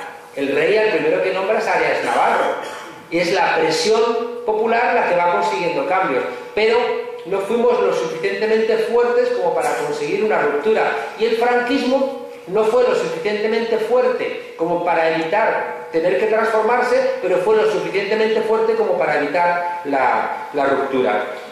Hicimos un contrato social en el 78 y lo estamos perdiendo todo. Si se fijan ustedes, todos los logros que nos devolvieron a casa desde la calle, el año 79, el 79 todavía, es el año de mayor conflictividad laboral de la historia de este país. ¿Qué ocurre? Que los logros de aquel momento, poner a la iglesia en su sitio, pero si se nos ha vuelto a meter en la cama y en la escuela. La judicatura, que era más o menos decente, ya ven ustedes los jueces que tenemos otra vez. El hijo del obrero a la universidad. El hijo del obrero está saliendo otra vez de la universidad porque no hay dinero. Regresaron los inmigrantes y estamos mandando otra vez a la gente joven a estudiar fuera. La decencia de los políticos, pero si son una buena parte de ellos de delincuentes. Y no podemos decir, claro, lo del Partido Popular, pero me van a perdonar, pero cuando Zapatero dice hace 3 días, como si fuera un hombre de Estado, dice, hay que decirle a Cataluña que la Constitución no se cambia de la noche a la mañana. Dice, sinvergüenza, ¿y qué hiciste tú con el artículo 135? ¿Qué hiciste tú, canalla? Y encima vas y te la das de estadista y dices a los catalanes, los catalanes tienen que entender que no se cambia la Constitución de la noche a la mañana. Que tenían que haber estado ahí y decirle, tú eres un mentiroso y un pinocho y un tramposo, ¿no? ¿Qué me estás contando? Por tanto, fíjense ustedes que la decencia política se pierde o uno le da pánico cuando parece que la transición nos trajo la clave y el otro día leemos que el libro más vendido es de Belén Esteban. Una señora que es famosa porque es muy conocida. Y es muy conocida porque es famosa, ¿no? Y en ese bucle se termina todo. Yo creo que realmente, fíjense ustedes, lo que se está rompiendo es precisamente ese contrato social. Y en la ruptura de ese contrato social, la pregunta que hacía Ángel es muy correcta. Bueno, ¿y quiénes son los sujetos que van a cambiar este contrato social? Porque el sujeto tradicional, clase obrera, está ahí como que no termina ni siquiera de verse a sí mismo como clase obrera.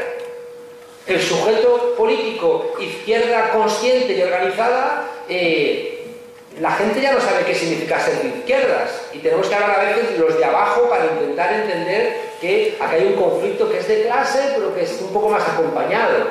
Una cosa que yo vi en América Latina es que había un filósofo marxista muy importante en Venezuela, Ludovico Silva, muy listo y muy simpático, borracho, caribeño.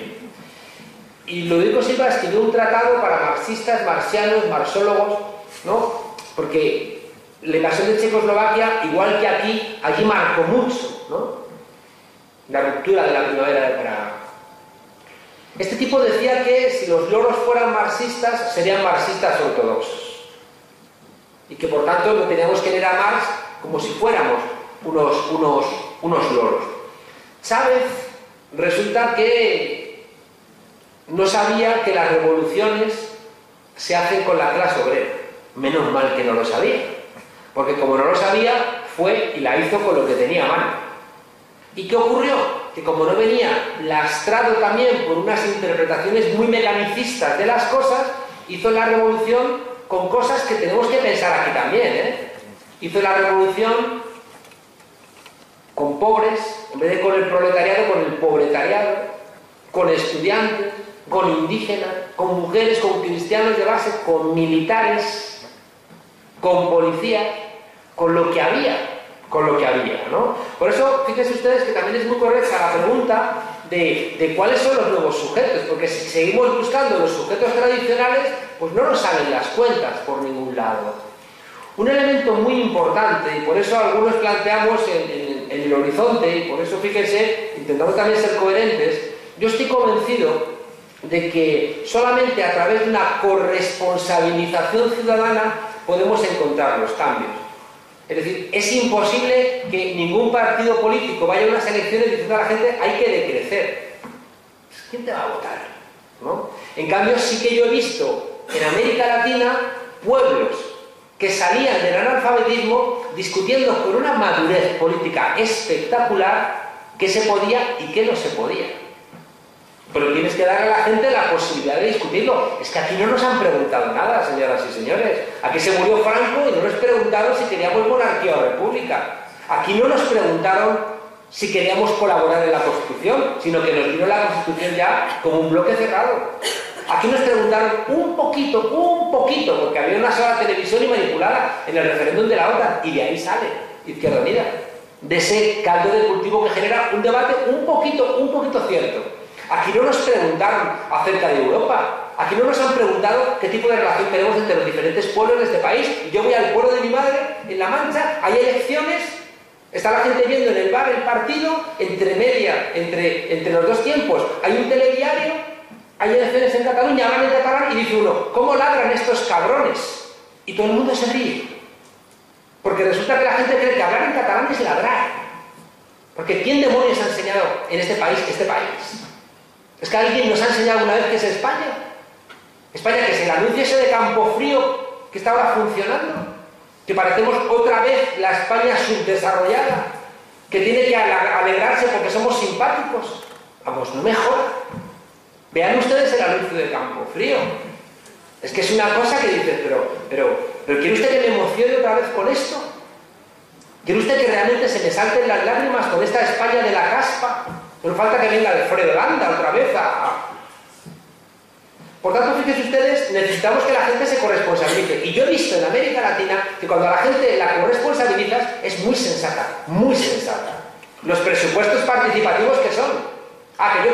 Que yo quiero que me arregles la acera. Y te dice este que es del pueblo de al lado, oye, es que no tengo hospital. Y le voy a decir yo, me da igual que tú no tengas un ambulatorio, yo quiero que me arregles la acera. No, hablamos y yo voy a decir, coño, pues es verdad que tiene más prioridad tu ambulatorio que me arreglen a mí la acera. Y la gente de repente sabe lo que hay y lo que no hay. Bueno, pues en un proceso constituyente es lo que tenemos que enfrentar. Que realmente seamos nosotros los que decidamos qué tipo de relación queremos los diferentes pueblos de España. Porque yo también estoy muy cansado de que me digan desde Cataluña o desde el País Vasco que todos los españoles somos Mayor Oreja, Belén Esteban y Manolo del Bombo. No es verdad. Hay españoles federales que damos la cara también por su derecho a tener su identidad. Pero tienen que saberlo, porque si no lo saben, si hay mucha gente decente que cree que hablar catalán o hablar vasco es ladrar, ¿cómo vamos a avanzar?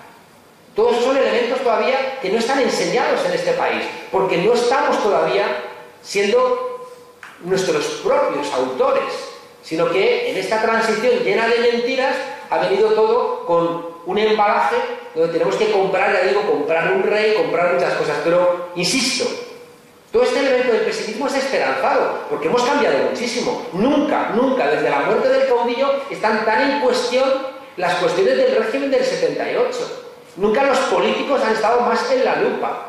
Nunca hemos tenido menos miedo que ahora. Todavía es verdad que tenemos miedo, pero fíjense, si ellos saben que no tenemos miedo, que no hacen nada más que reforzar la represión.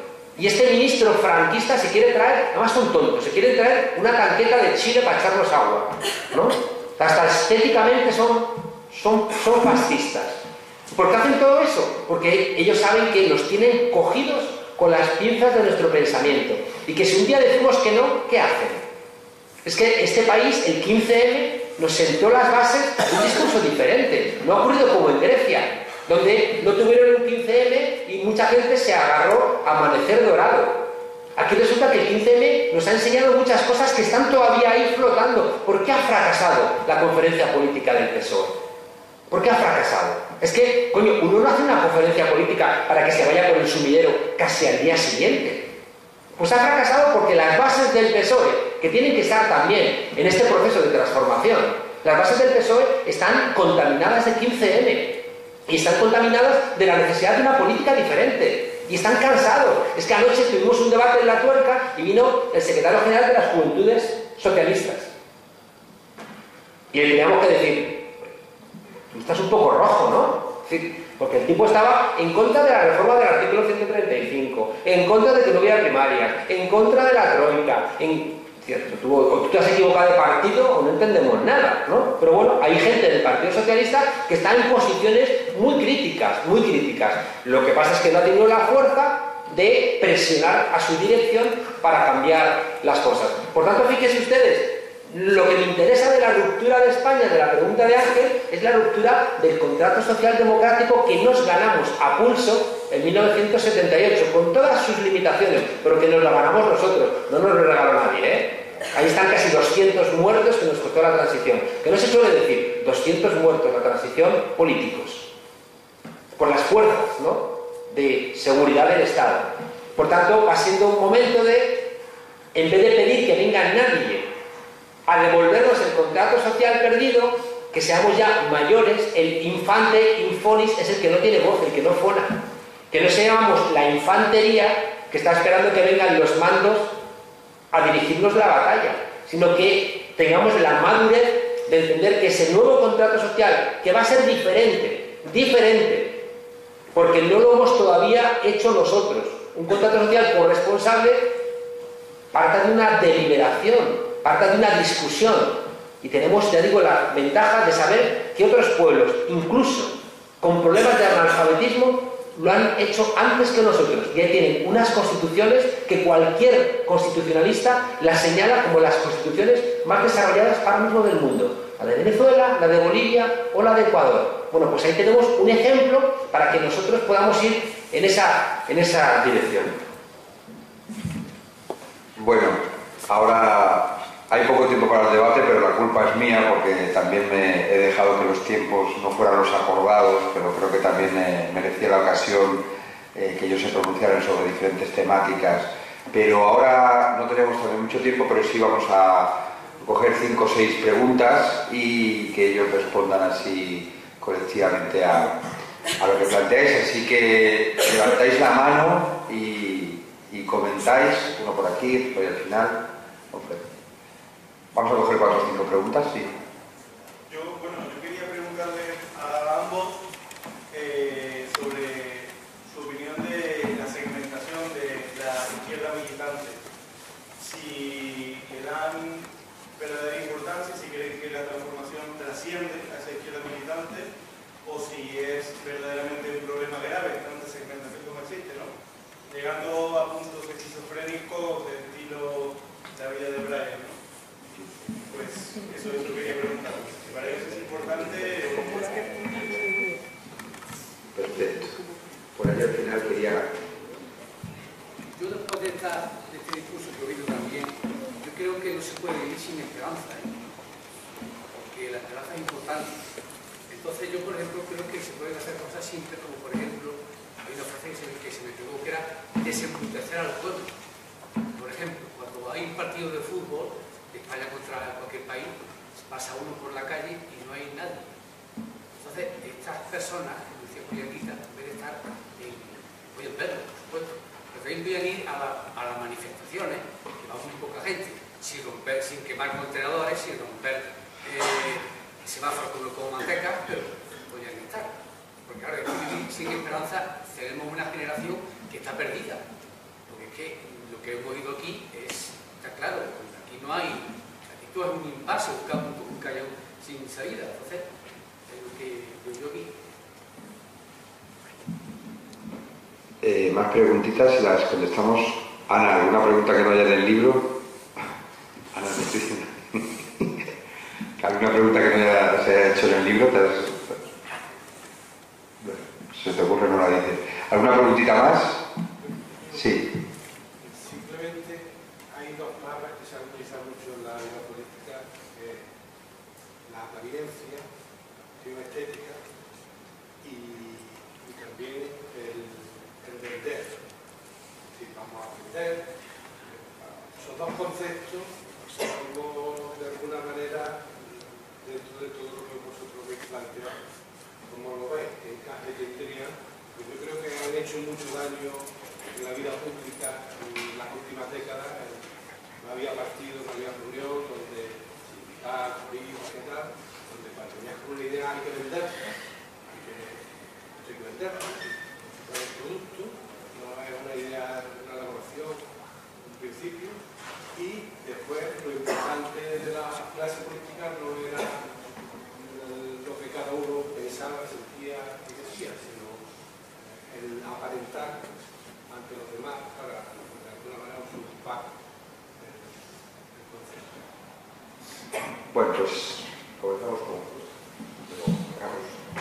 ¿Te ocurre algo?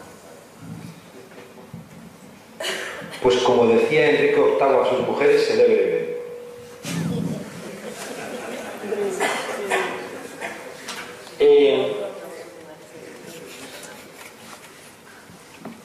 Es un problema la fragmentación de la izquierda militante.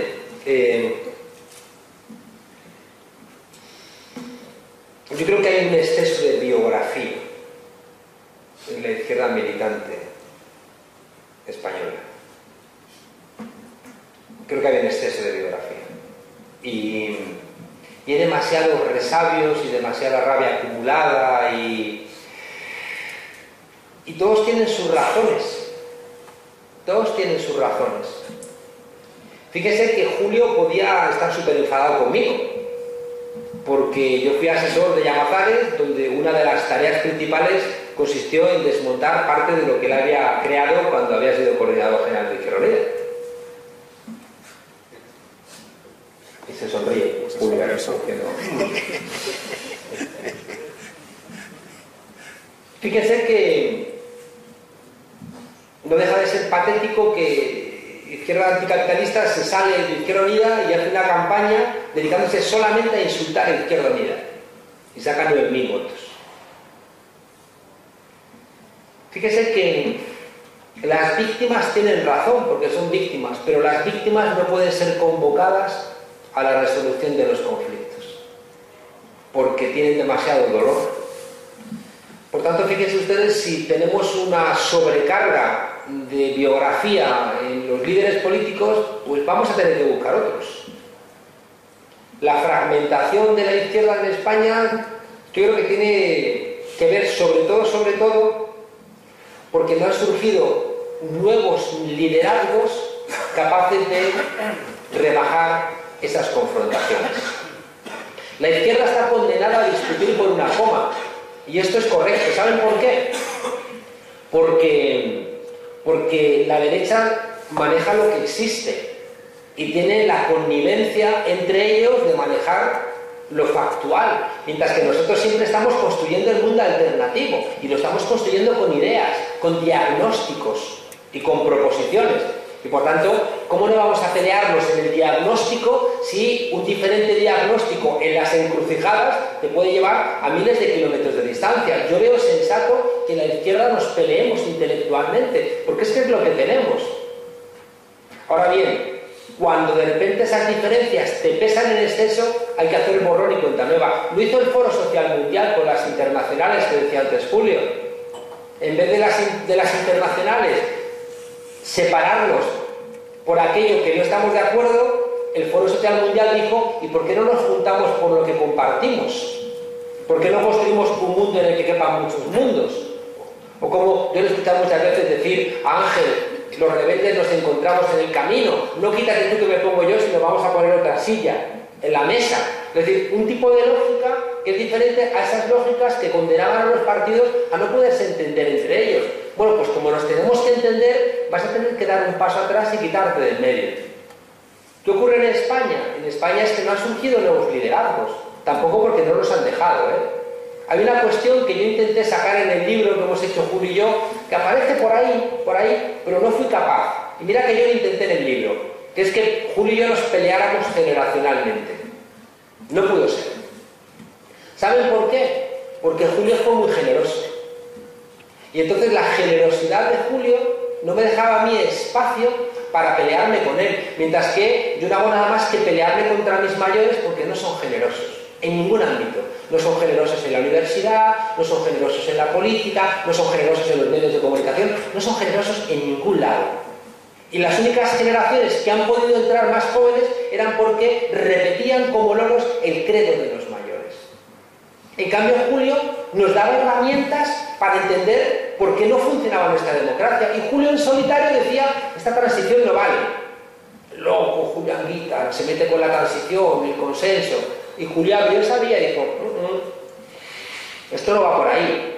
Y Julio dijo: obsolescencia programada. Este loco que está planteando. Y de repente nos abría algo que las nuevas generaciones somos más sensibles, que es el problema ecológico. Por tanto, fíjense ustedes, esa fragmentación lo único que nos comunica es que hace falta gente dispuesta a sumar aquello que no pueden sumar los que ya existen. En Venezuela había una fragmentación de la izquierda, pues como la de aquí, Frente Judaico de Liberación y Frente de Liberación Judaica, igual. Pero vino Chávez y de repente tuvo la capacidad de que todos bajaran su banderita y que la bandera Chávez fuera una bandera donde todos pudieran sentirse representados. Pero claro, fíjense quién era Chávez. Chávez es un tipo que en el 92 se la juega haciendo un lanzamiento militar, que asume la responsabilidad, que se chupa 2 años en la cárcel y que cuando sale de la cárcel se monta en cochecitos y se recorre todo el país, y que después convence a la gente de que la solución ya no es la lucha armada, sino que la solución es electoral, y que se juega el pellejo constantemente. Claro, no es un líder cualquiera, no es uno que dice yo, que salgo en la tele, y como yo salgo en la tele quiero ser yo el nuevo líder. No, esto no va a ir por ahí. Segundo lugar, vivir con esperanza. Totalmente. No les voy a aburrir, pero yo tengo aquí toda una página entera de la parte de esperanza porque existe. Nos contaba Jesús Ibáñez el cuento. Jesús Ibáñez nos hablaba siempre con ejemplos. Yo siempre cuento cuando fui a Alemania, el primer día de clase, un profesor muy inteligente, de los más listos de la ciencia política alemana, nos dijo: los ejemplos son la claudicación del pensamiento, los ejemplos son la muerte del pensamiento. Y recuerdo que yo levanté la mano y le dije: perdone, ¿podría poner un ejemplo? Como era alemán, maldita la gracia que le hizo, ¿no? Jesús Ibáñez siempre nos ponía ejemplos, iban los premios Nobel a verle a la facultad. Él nos decía que el sapo odiaba al ciempiés, porque el ciempiés siempre se movía todo elegante con sus patitas por la jungla. Y el sapo lo odiaba, porque iba siempre arrastrando el trasero. Y en su venganza tramó cómo arruinar la vida al ciempiés. Y un día dijo: oye, tú ciempiés, cuando te pones en marcha, ¿cuál es la primera patita que avanzas? Y el ciempiés, como no era intelectual, se quedó anclado en esa trampa conceptual, ignorando que bastaba que pusiera cualquier patita en marcha para recuperar el movimiento. ¿Qué les quiero decir con esto? Que claro que hay soluciones y claro que hay esperanza. O sea, simplemente les digo que hay cosas que hacer que ya estamos haciendo. Ya estamos desaprendiendo. Estamos recuperando el lenguaje. No estamos comprando las mentiras de ellos, de ticket moderador, y sabemos que nos la jugamos hablando de copago o de repago o de asesinatos, o no comprar los daños colaterales, o no asumir que nosotros los plebeyos nos divorciamos y ellos hacen solamente interrupciones temporales de la convivencia. O sea, ya no compramos todas esas cosas, ¿no? Estamos asumiendo que tenemos que desprecarizarnos, y en nuestras vidas cotidianas estamos incurriendo en ese tipo de cuestiones. Y hemos hecho aquí el acto, pero lo podríamos haber hecho en el otro local de la Acampada de Dignidad, donde hay una lógica desmercantilizadora que va en la línea correcta. Estamos reconectándonos en este mundo desconectado a través de nuestras propias herramientas. El sistema capitalista tiene sus contradicciones, y resulta que Internet ya no la pueden eliminar, lo van a intentar, pero es que es casi imposible. E Internet nos permite comunicarnos a nosotros, y por tanto el sistema capitalista genera su propia contradicción. Nos hemos situado en una hipótesis victoria. Oigan, es que ha intentado, ¿cómo se llama este ser ectoplásmico? Ana Botella ha intentado que, alargando la huelga de los trabajadores de la limpieza, los madrileños saliéramos con el cuchillo en la boca a exigir a esta gente que barriera de una jodida en las calles. Y hemos aguantado, por primera vez en la historia, y hemos aguantado la mierda en Madrid porque sabíamos que tenían razón esos trabajadores.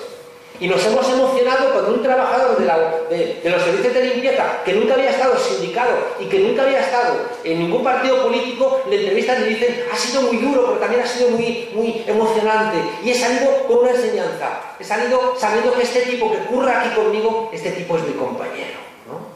Si de repente, fíjense ustedes, hay un elemento de enseñanza que lo vamos interiorizando, o las mareas. O tenemos a la cúpula de la sanidad madrileña, los tenemos imputados. Y esta mañana han imputado a la mujer, la número 2 de la patronal de Madrid, está también imputada por el tema del ático. Y tenemos, ya digo, a la plataforma de afectados por la hipoteca. Y tenemos el ejemplo de América Latina. Y tenemos, fíjense ustedes, algo que nos ha enseñado el 15M.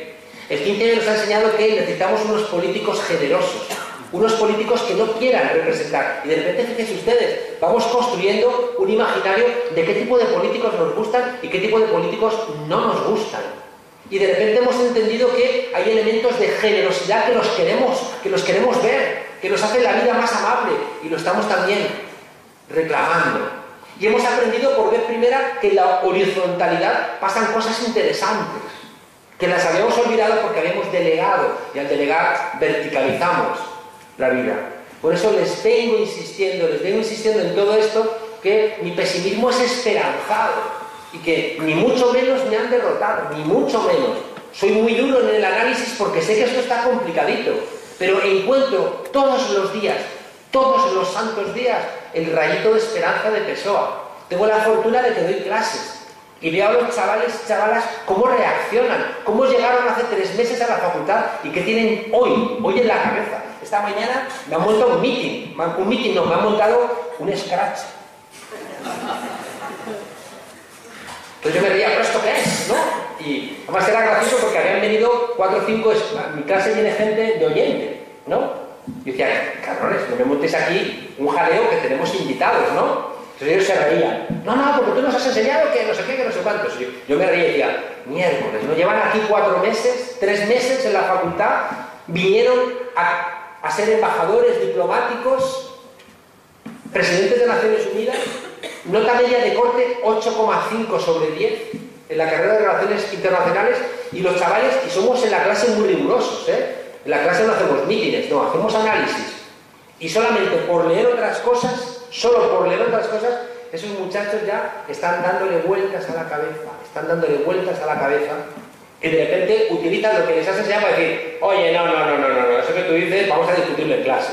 Digo, no, esto no se discute. No, tú has dicho y entonces se discute, y yo me reía y te montan los muchachos, hay un jaleo, ¿no? Por tanto, ya les digo, tenemos que ser muy rigurosos en el análisis, porque tenemos, insisto, que no equivocarnos en el diagnóstico y no confundir nuestras obsesiones con los diagnósticos.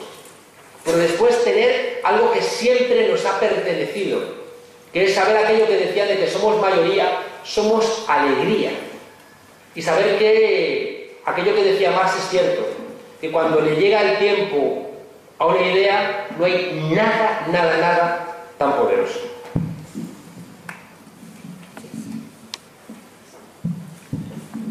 Seré brevísimo. La segmentación ocurre cuando los conceptos, los esquemas organizativos, los discursos y las prácticas en una organización política ya no lo cohesionan. Son incapaces de ilusionar a sus militantes, los cuales toman distintos caminos.